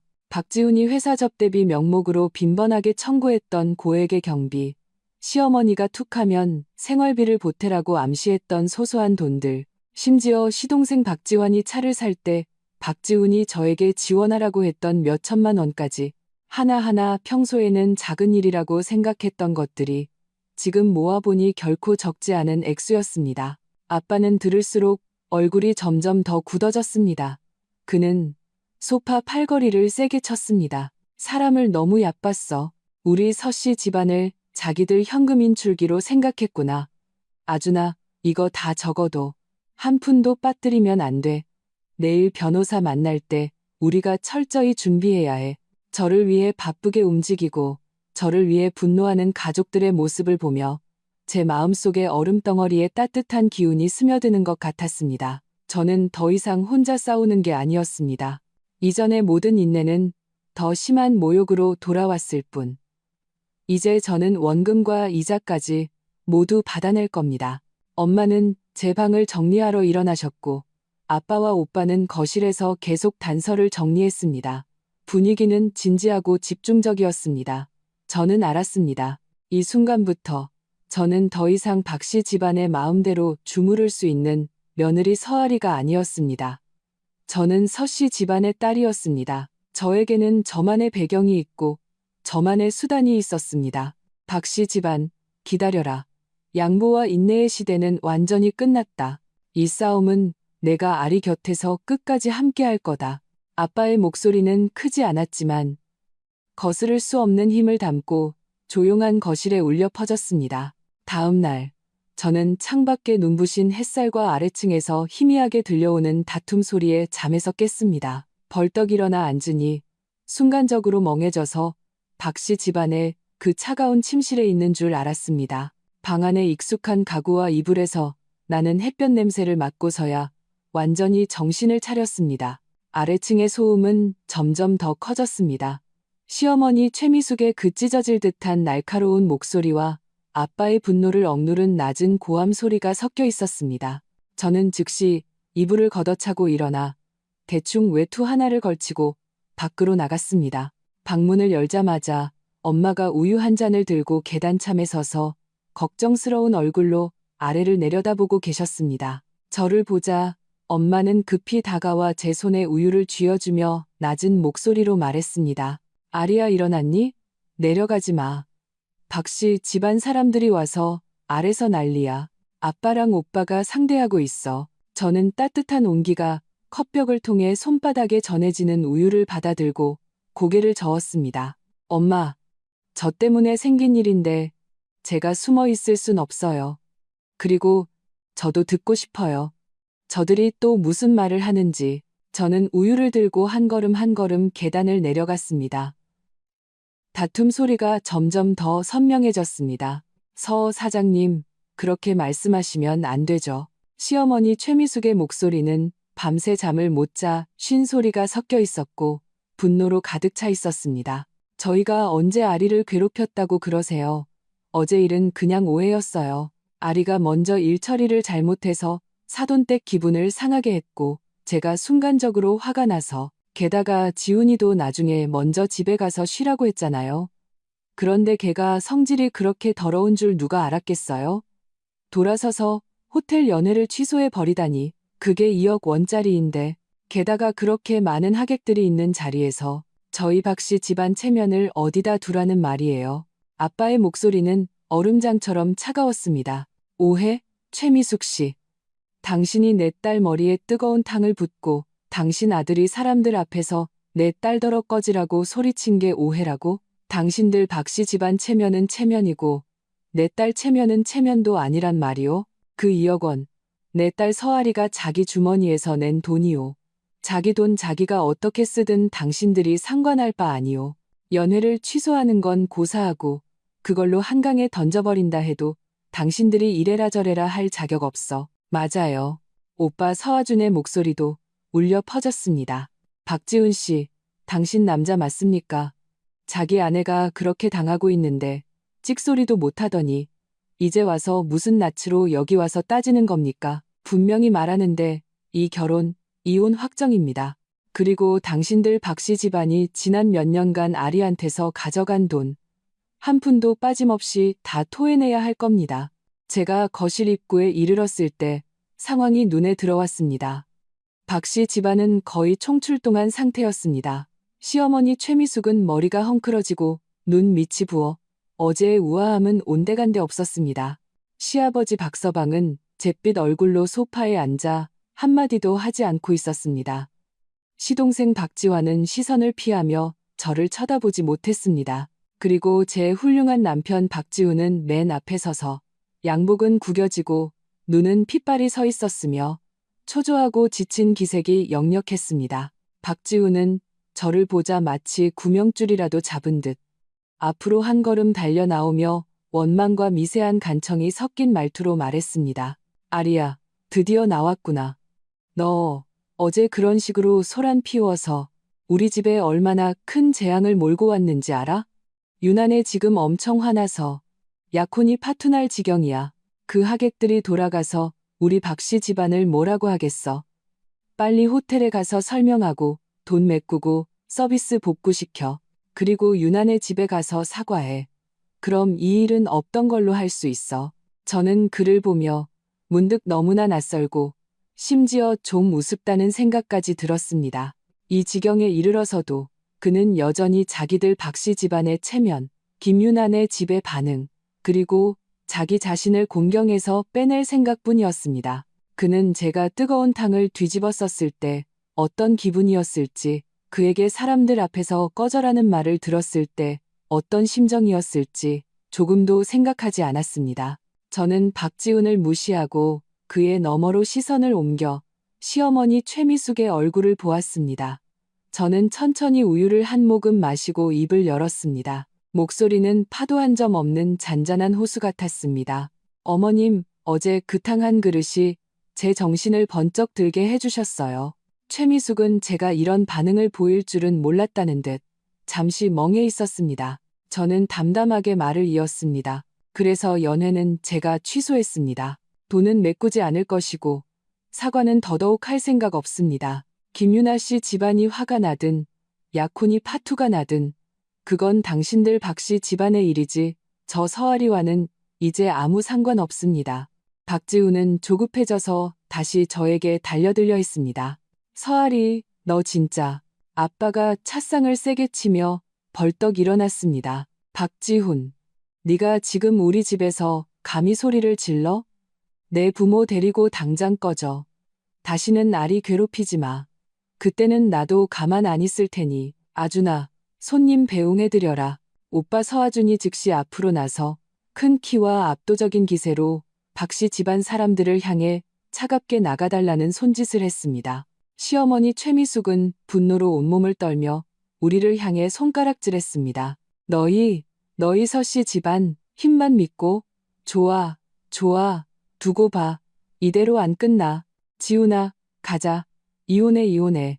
어디 한번 이혼녀가 돼서 앞으로 잘 사나 보자. 박지훈은 뭔가 더 말하려 했지만 시아버지가 낮은 소리로 그를 잡아 끌었습니다. 박씨 집안 사람들은 결국 오빠의 차가운 시선 아래 초라하게 서씨 집안을 떠났습니다. 저는 따뜻한 우유가 담긴 컵을 들고 문 밖으로 사라지는 그들의 뒷모습을 보았습니다.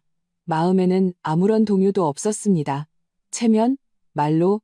앞으로 저 서아리의 체면은 제가 스스로 세울 것이고 제 말로는 당신들이 걱정할 바가 아니었다. 이 전쟁은 이제 막 서막을 열었을 뿐.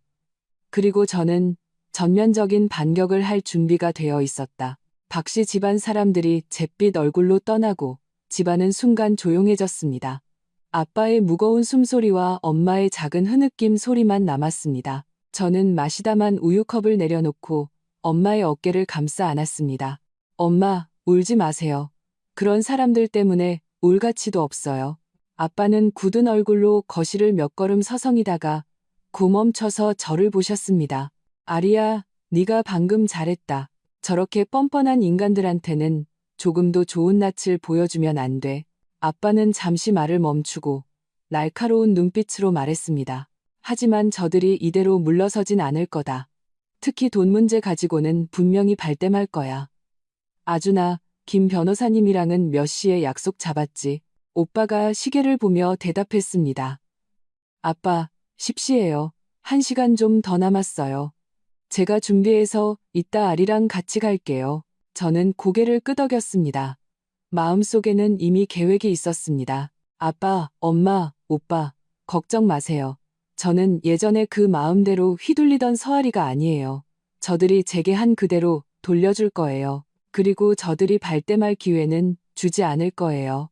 저는 위층으로 올라가 어젯밤 엄마가 정리해 주신 방으로 돌아갔습니다. 가방에서 핸드폰을 꺼내 켰습니다. 순간 수많은 부재중 전화 알림과 문자, 메신저 메시지 알림음이 경쟁하듯 울려댔습니다.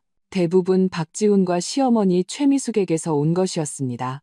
내용은 처음에 격렬한 질책에서 나중에는 회유와 협박을 오가는 것까지 다양했습니다. 심지어 박지훈이 울먹이며 참회하고 3년간의 부부의 정을 봐서 일을 더 크게 만들지 말아달라고 애원하는 메시지도 몇 개 있었습니다. 저는 무표정하게 이 알림들을 지워버리고 핸드폰의 녹음 앱을 열었습니다. 다행히 이 습관을 계속 유지해왔습니다. 약혼식 준비를 시작하면서부터 시어머니 최미숙의 까다롭고 명령적인, 심지어 모욕적인 말들, 박지훈의 귀찮아하고 책임을 회피하는 발언들, 그리고 어제 연회장에서의 김유나의 날카로운 트집, 시어머니가 탕을 붓기 전후의 날선 질책, 그리고 박지훈의 그 차가운 꺼져라는 말까지 모두 제가 무의식적으로 녹음해 두었습니다.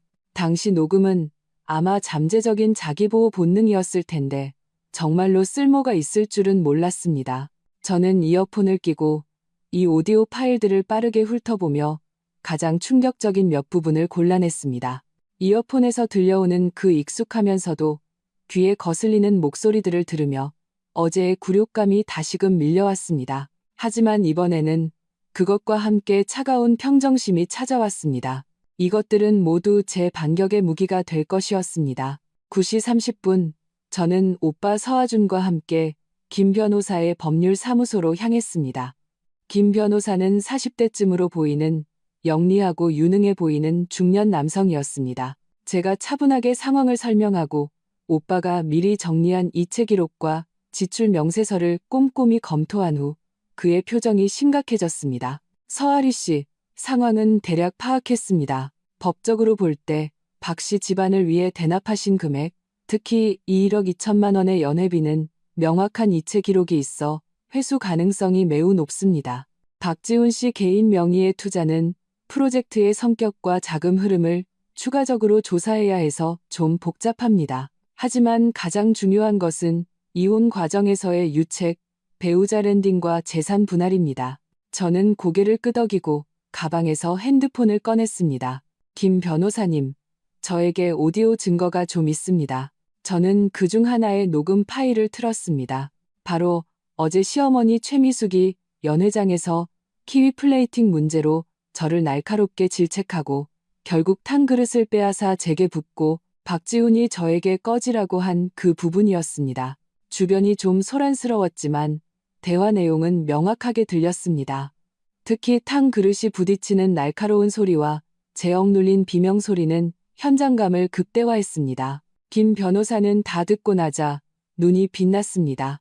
서아리 씨, 이 녹음 파일은 매우 중요합니다. 이것은 단순한 가정 불화를 넘어 신체적 상해 및 정신적 학대에 해당할 수 있습니다. 상대방을 혼인 파탄의 유책 배우자로 인정받는데 매우 유리합니다. 이것은 재산 분할과 추후의 정신적 손해배상 청구에서 우리의 중요한 카드가 될 것입니다. 그는 이전에 녹음했던 시어머니 최미숙이 평소에 저를 언어적으로 억압했던 몇 개의 녹음을 더 듣고는 미간을 더욱 찌푸렸습니다. 서아리 씨, 그동안 고생 많으셨습니다. 이 증거들은 매우 충분합니다. 제 제안은 우리가 먼저 공격적으로 나가는 것입니다.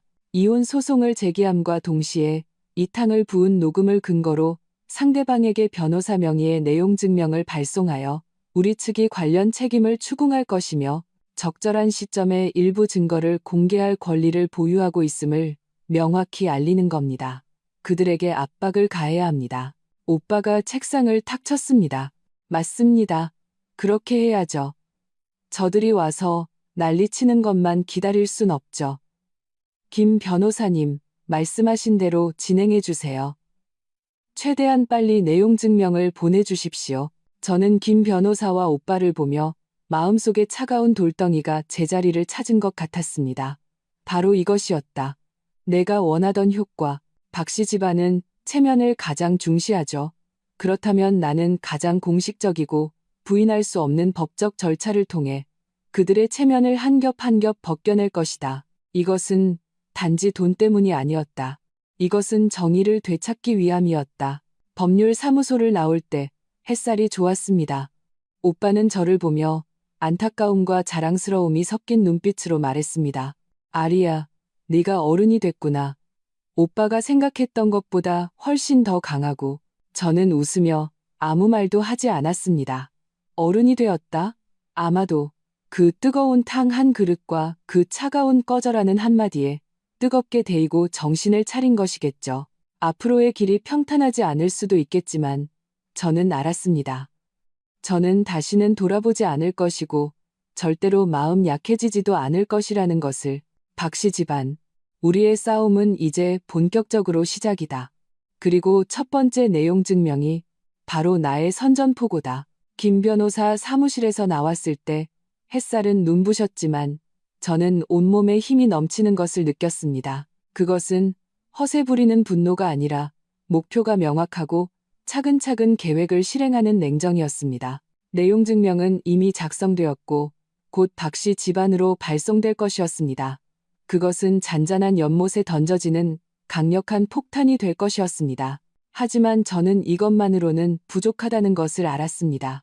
법적 절차는 길고 박씨 집안은 돈 때문에 분명히 발뺌하며 시간을 끌려고 할 것이었습니다. 저는 그들에게 더 즉각적인 효과가 있는 것을 보여줘야 했습니다. 오빠가 차문을 열어주며 물었습니다. 아리야, 지금 집으로 가.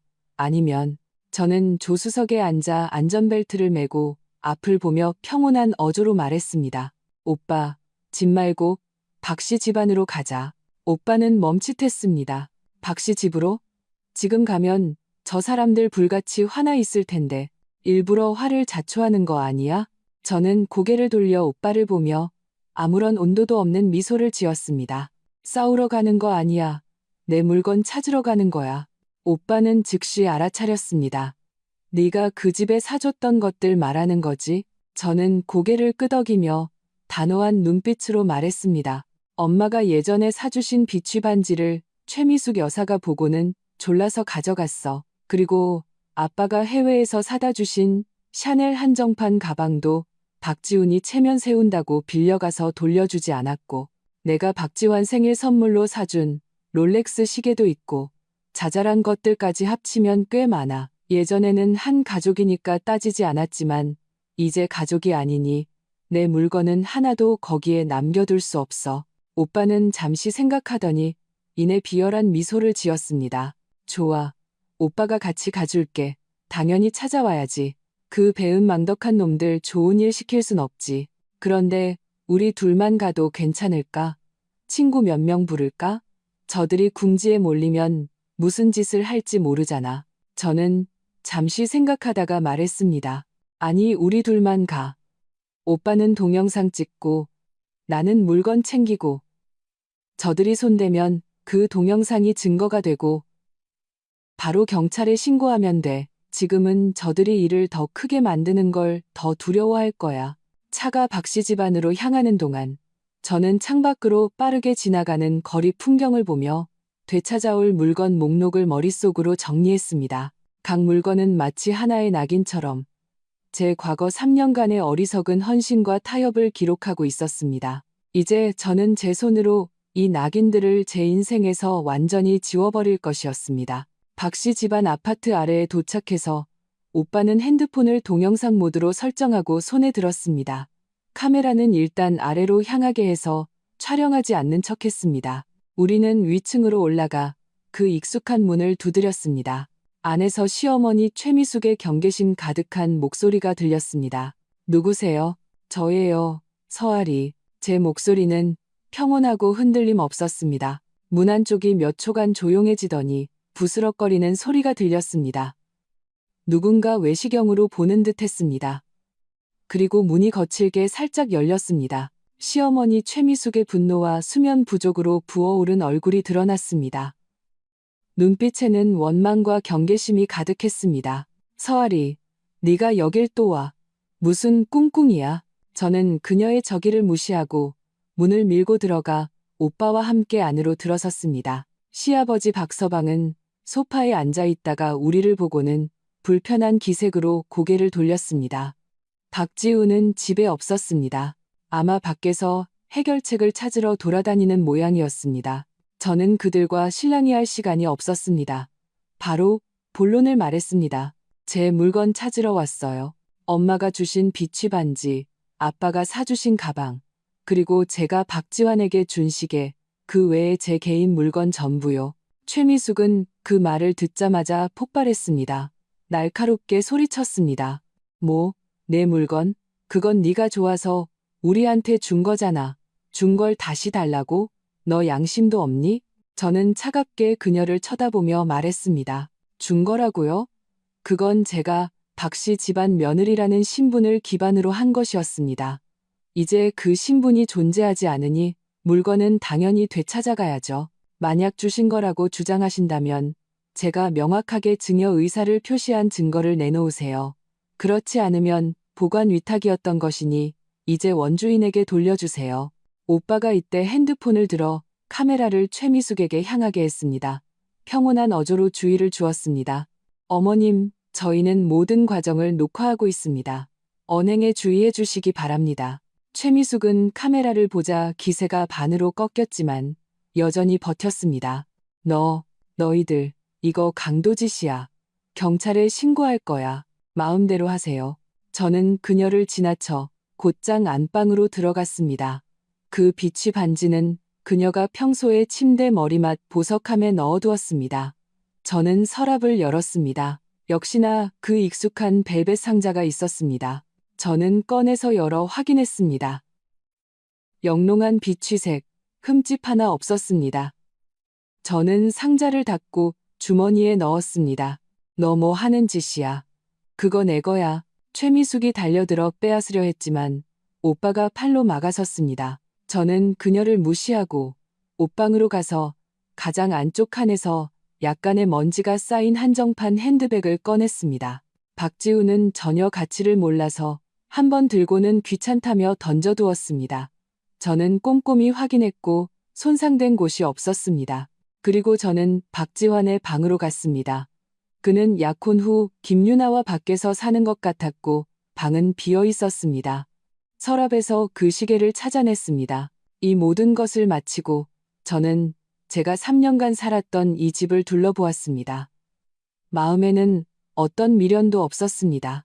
제 옷가지와 일상용품들이 좀 남아있었지만 값 나가는 것은 아니었고 여기에 남겨두고 싶지도 않았습니다. 저는 오빠에게 말했습니다. 오빠, 옷장에 있는 내 옷이랑 세면도구 좀 챙겨서 가방에 담아줘. 최미숙은 옆에서 분노로 온몸을 떨며 제 코를 가리키며 욕했습니다. 서아리, 이 배은망덕한 것. 우리 박씨 집안이 3년 동안 널 먹여 살렸는데 넌 잘 되나 보자. 저는 걸음을 멈추고 돌아서서 그녀를 보았습니다. 눈빛이 차가웠습니다. 저를 먹여 살렸다고요? 최미숙 여사님, 지난 3년은 저 서아리가 당신들 박씨 집안을 먹여 살린 겁니다. 오늘부터 각자 알아서 잘 사세요. 그 말을 마치고 저는 더 이상 그녀의 히스테리적인 모습을 보지 않고 제 가방과 보석함을 안고 오빠가 제 개인 물품을 간단히 챙기기를 기다렸습니다. 우리가 물건을 들고 박 씨 집안 대문을 나설 때 등 뒤에서는 최미숙의 무너지는 울음소리와 물건을 부수는 소리가 들렸습니다. 돌아오는 차 안에서 저는 품에 안은 되찾은 물건들을 보며 마음에는 어떤 쾌감도 없었습니다. 오직 철저한 명료함만이 있었습니다. 이 물건들을 되찾아온 것은 단지 경제적 손실을 만회하는 것뿐만 아니라 하나의 태도, 과거와 완전히 단절하겠다는 결심이었습니다. 박 씨 집안은 제게 탕 한 그릇 붓고 꺼져라고 욕하면 제가 잿빛 얼굴로 빈손으로 쫓겨날 줄 알았겠죠. 그들은 틀렸습니다. 저는 제가 잃어버린 것을 원금과 이자까지 모두 조금씩 되찾아올 겁니다. 이것은 집안 청소의 첫걸음에 불과했습니다. 다음은 더 중요한 것들의 차례였습니다. 제 존엄성, 제 청춘, 그리고 그들 박 씨 집안이 가장 중시하는 그 위선적인 체면. 박 씨 집안의 숨막히는 집에서 나와 차에 타자 오빠 서아주는 제 옷이 담긴 봉투를 뒷좌석에 던지며 참지 못하고 침을 뱉었습니다. 진짜 인간들. 속 시원하다. 아리야, 너 아까 최미숙 얼굴 봤어? 거의 가지색으로 변했더라. 저는 안전벨트를 매고 되찾은 가방과 보석함을 품에 안았습니다. 기분은 생각만큼 상쾌하지 않았고 오히려 텅 빈 듯한 피로감이 몰려왔습니다. 이런 사람들과 얽히는 것 자체가 소모적인 일이었습니다. 오빠, 운전해. 나 좀 피곤해. 차가 막 아파트 단지를 빠져나오는데 제 핸드폰이 울렸습니다. 보지 않아도 누구인지 짐작할 수 있었습니다. 역시나 화면에는 박지훈이라는 이름이 떠 있었습니다. 저는 바로 무음으로 바꾸고 핸드폰을 화면이 아래로 가게 다리 위에 내려놓았습니다. 오빠가 힐끗 보더니 차갑게 웃었습니다. 아직도 전화할 배짱이 있네. 최미숙이 걔한테 울고불고 했겠지. 받지 마. 애타게도.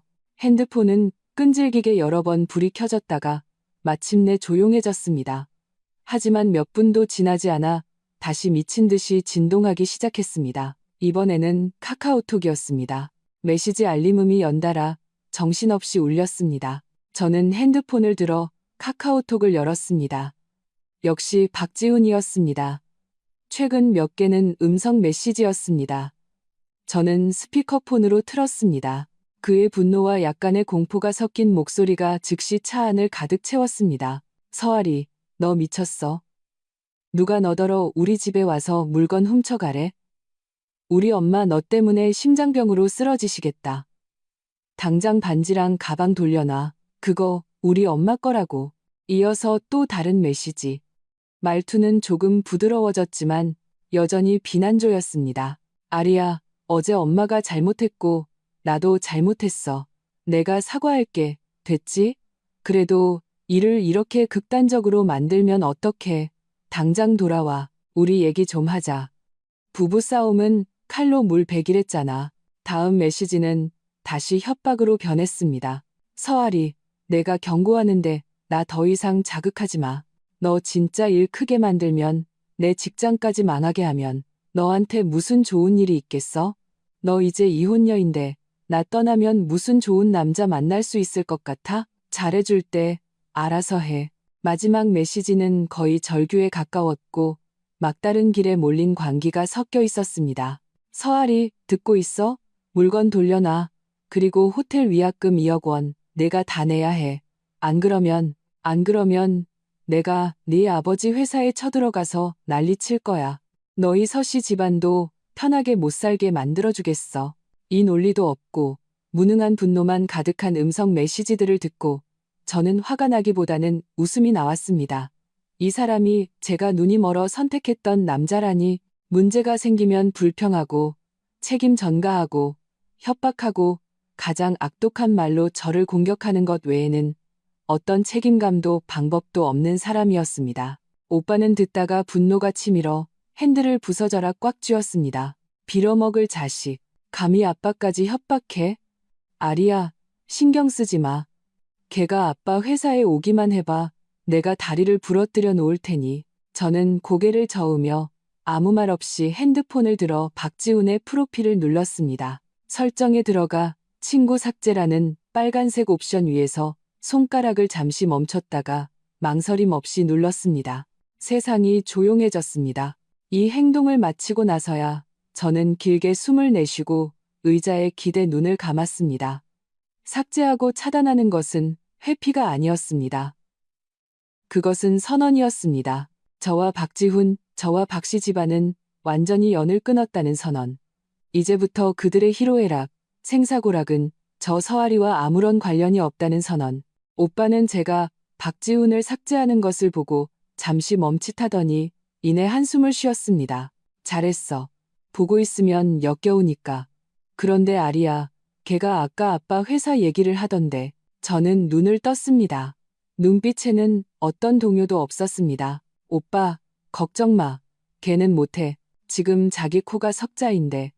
호텔에 2억 원 빚이 있고 김윤환의 집에는 가서 빌어야 하고 자기 직장도 유지할 수 있을지 모르는 판에 그냥 입만 살아서 저러는 거야. 진짜 아빠 회사에 가서 난리 칠 배짱도 자본도 없어.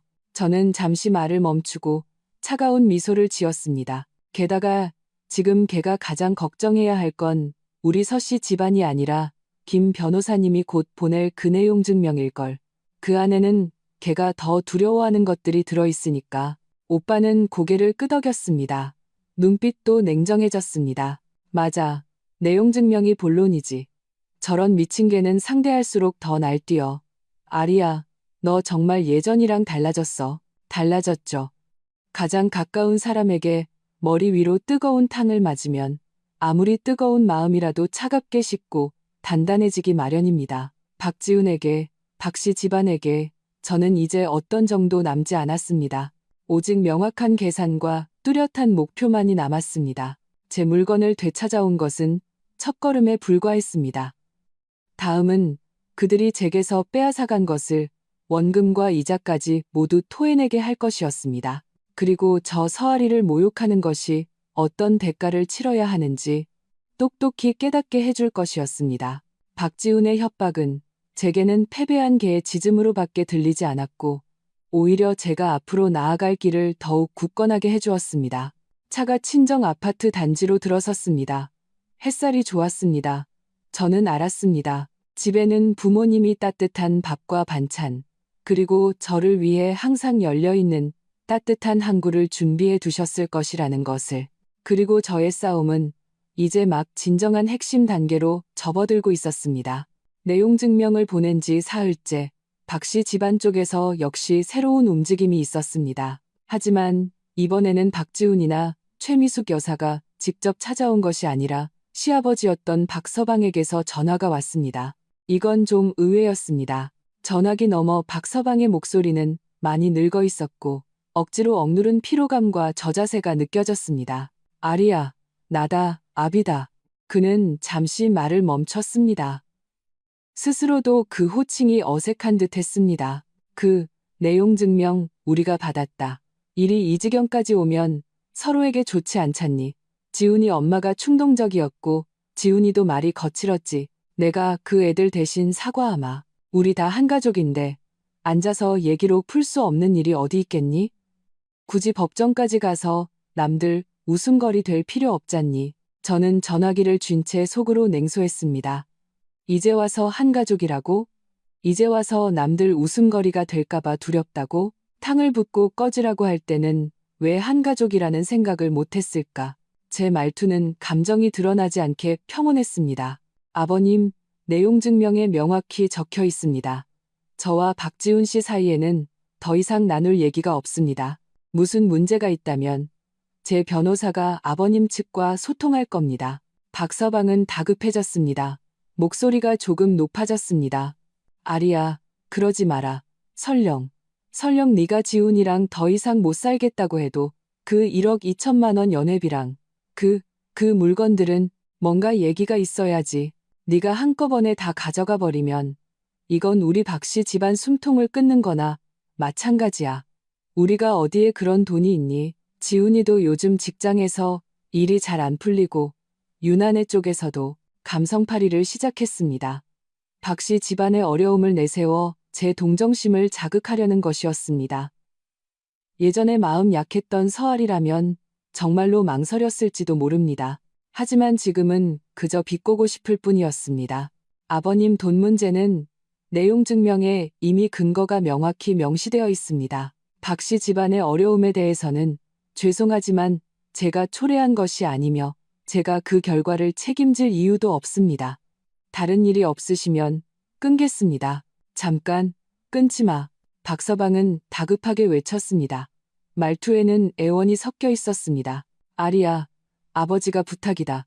이렇게 하면 어떻겠니? 그 1억 2천만 원, 우리가 천천히 갚을게. 분할 상환, 그래, 분할 상환으로 하고, 이자도 쳐줄게. 그 물건들은 네가 가져갔으니 됐고, 우리도 더 이상 달라고 안 할게. 그러니까 김 변호사님께 소송은 취하해달라고 하면 안 되겠니? 재판은 하지 말자, 응? 분할 상환으로 천천히 갚는다. 저는 거의 웃음이 터질 뻔했습니다. 그들은 시간을 끌어 결국 흐지부지 만들려는 속셈이었습니다. 저는 단호하게 거절했습니다. 안 됩니다. 제 돈은 반드시 일시불로 받아야겠습니다. 아버님, 만약 정말로 어려우시다면 집을 파시거나 박지훈 씨 명의의 자산을 처분해서 지불하시면 됩니다. 그렇지 않으면 우리는 법정에서 뵙겠습니다. 그 말을 마치고 저는 더 이상 그와 실랑이 할 기회를 주지 않고 바로 전화를 끊었습니다. 그리고 그 번호도 차단 목록에 추가했습니다. 저는 알았습니다. 박 씨 집안이 정말로 겁을 먹었다는 것을. 그들이 두려워하는 것은 제가 아니라 법원의 판결과 그에 따르는 명예 실추였습니다. 특히 박지훈, 그 체면을 중시하고 장인 집안의 배경을 믿고 까불던 성격에 유책 배우자로 판결받는 순간 그의 앞날은 거의 끝장날 것이었습니다. 막 전화를 끊었는데 오빠가 밖에서 돌아왔습니다. 손에는 서류 봉투 하나를 들고 있었고 얼굴은 약간 흥분되어 있었습니다. 아리야, 내가 뭘 알아냈는지 봐. 저는 서류 봉투를 받아 열어보았습니다. 안에는 몇 장의 은행 거래 내역서 사본과 프로젝트 투자 계약서 사본이 들어있었습니다. 오빠가 설명했습니다. 내가 친구한테 부탁해서 박지훈이 전에 너한테 말했던 그 투자 프로젝트를 좀 알아봤어. 그런데 뭔지 알아? 그 프로젝트 그냥 유령 회사였어. 이미 망했고 박지훈이 투자한 돈 대부분은 날렸고 남은 일부는 그가 여러 명목으로 현금화해서 빼돌렸는데 용도는 불분명해. 이 거래 내역을 보면 그가 내 돈으로 몰래 자기 동생 박지환한테도 몇 번이나 큰 돈을 송금했어. 급한 일이라고 했다는데 내가 보기엔 그냥 밑빠진 독에 물 붓기야. 저는 이 증거들을 보며 심장이 차가운 손에 꽉 쥐어진 것 같았습니다. 제가 힘들게 번 돈이 박 씨 집안의 밑빠진 독을 채우는 데 쓰인 것뿐만 아니라 박지훈에 의해 이렇게 낭비되고 빼돌려졌다니. 분노와 함께 더 큰 것은 완전히 마음이 죽어버린 듯한 차가움이었습니다. 오빠는 제 표정이 안 좋은 것을 보고 서둘러 말했습니다. 아리야, 화내지 마. 그런 인간 때문에 화낼 가치도 없어. 이 증거들은 우리한테 너무 유리해. 김 변호사님이 그러셨는데 이건 그가 부부 공동재산을 악의적으로 빼돌리고 은닉한 증거로 충분하대. 재산 분할해서 우리가 그를 빈털터리로 만들 수 있어. 저는 심호흡을 하고 억지로 냉정을 되찾았습니다. 맞아. 화내봤자 소용없어. 증거가 확실할수록 나한테 유리하지. 오빠, 이 서류들 잘 챙겨줘. 이것도 김 변호사님께 전달해야 해. 그리고 생각난 게 있는데 박지훈 컴퓨터에 그 프로젝트 관련자들과의 대화 내용이나 이메일, 그리고 개인적인 송금 기록이 더 있을 거야.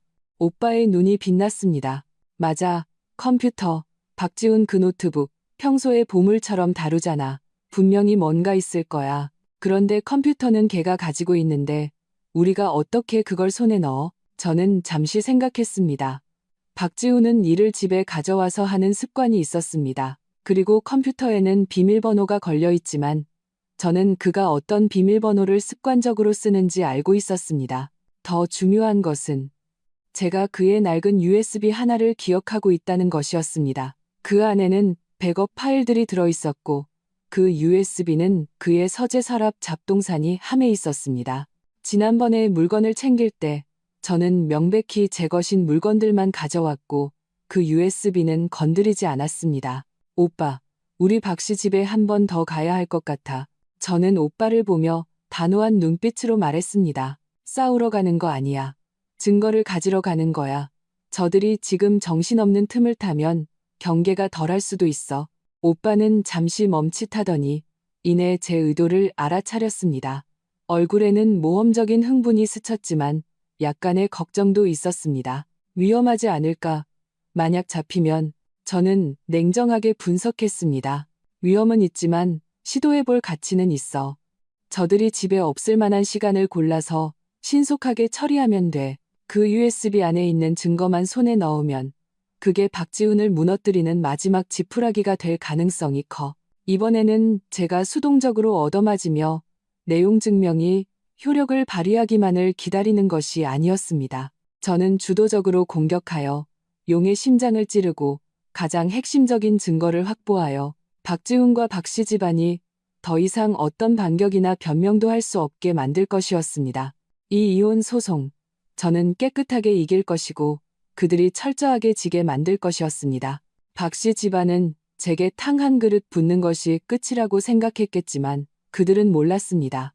그것이 제 반격의 신호탄이었다는 것을. 진정한 폭풍은 이제 막 그들에게 닥치고 있었다.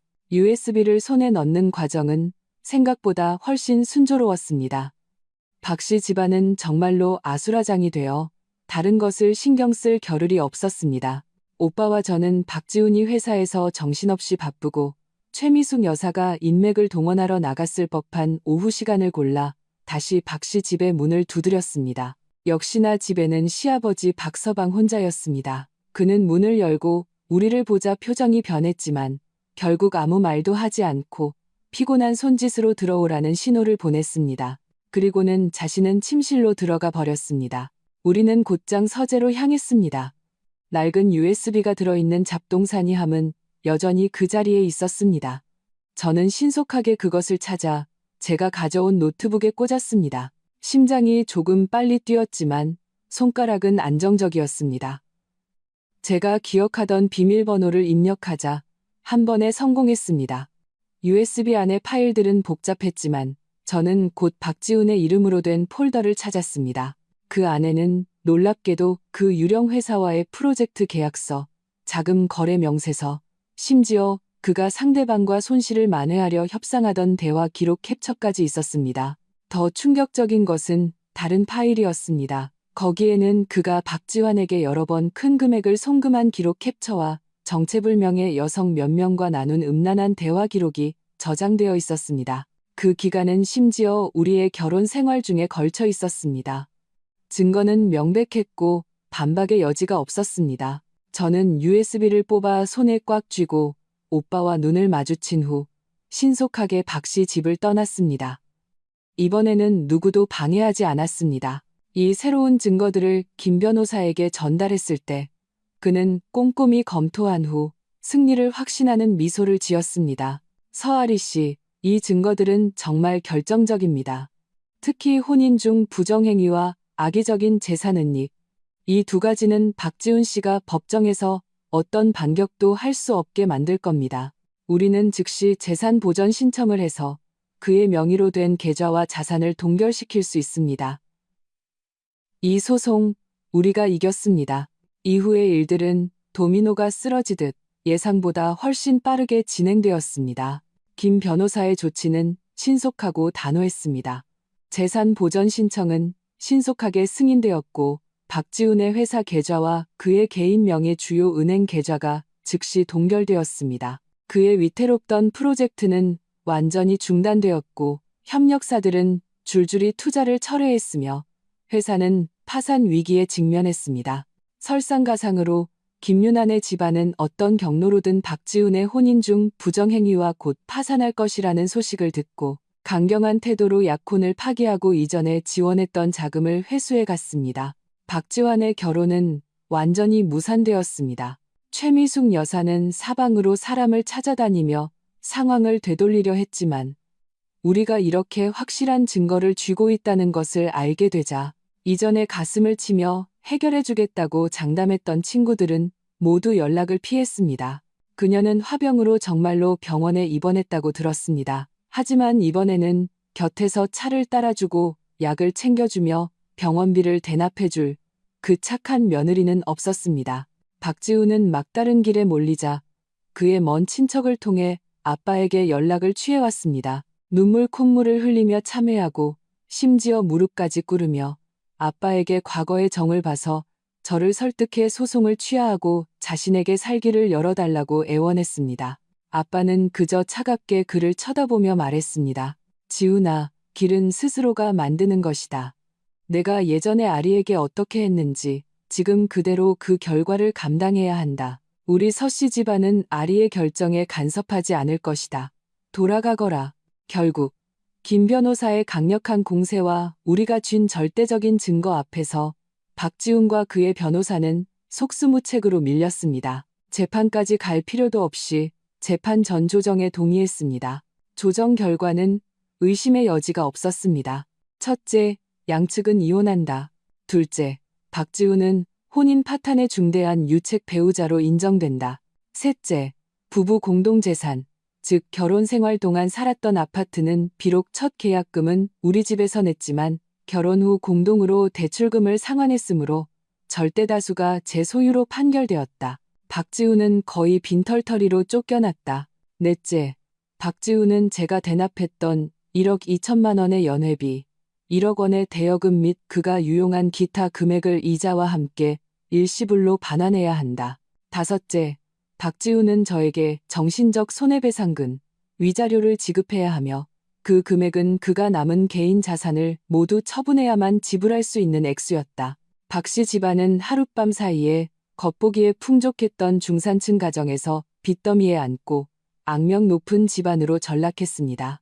2억 원짜리, 원래는 과시용이었던 그 약혼식은 그들 가문이 몰락하는 시작점이자 주변 모든 사람이 아는 웃음거리가 되었습니다.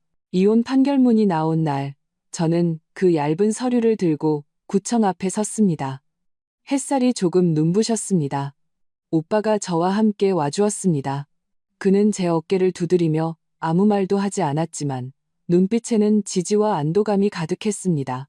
3년간의 결혼 생활은 마치 황당한 악몽 같았습니다. 꿈에서 깨어났을 때 제가 치른 대가는 컸지만 결국 저는 벗어났고 상처를 준 사람들에게 응당한 대가를 치르게 했습니다. 저는 과거의 그림자에 머물지도 서둘러 새로운 관계를 시작하지도 않았습니다. 이혼으로 받은 재산과 배상금에 친정의 일부 지원을 더해 저만의 스튜디오를 열었습니다. 제가 좋아하는 기획과 디자인 일을 했습니다. 사업 시작은 힘들었지만 한 걸음 한 걸음이 견실했고 제 인생을 스스로 통제하는 자유와 힘으로 가득 찼습니다. 가끔 옛 지인들을 통해 박씨 집안의 소식을 듣기도 했습니다.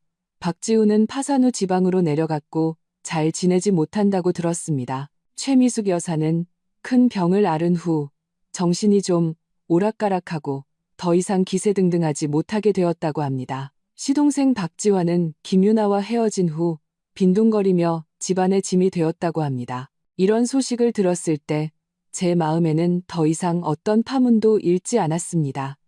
인과응보, 그들이 잘 살든 못 살든 저 서아리와는 더 이상 아무런 상관이 없었습니다. 제 인생은 무거운 한 페이지를 넘기고 진정으로 저 자신만의 맑고 탁 트인 새로운 장을 맞이했습니다. 그리고 이 모든 것은 제 정신을 번쩍 들게 했던 그 뜨거운 탕 한 그릇과 저를 완전히 깨어나게 했던 그 꺼져라는 한마디 덕분이었습니다. 저는 다행이라고 생각합니다. 마침내 제가 과거의 안녕을 고할 용기를 냈다는 것을, 그리고 더 이상 누구에게도 정의되지 않는 미래를 향해 힘차게 나아가고 있다는 것을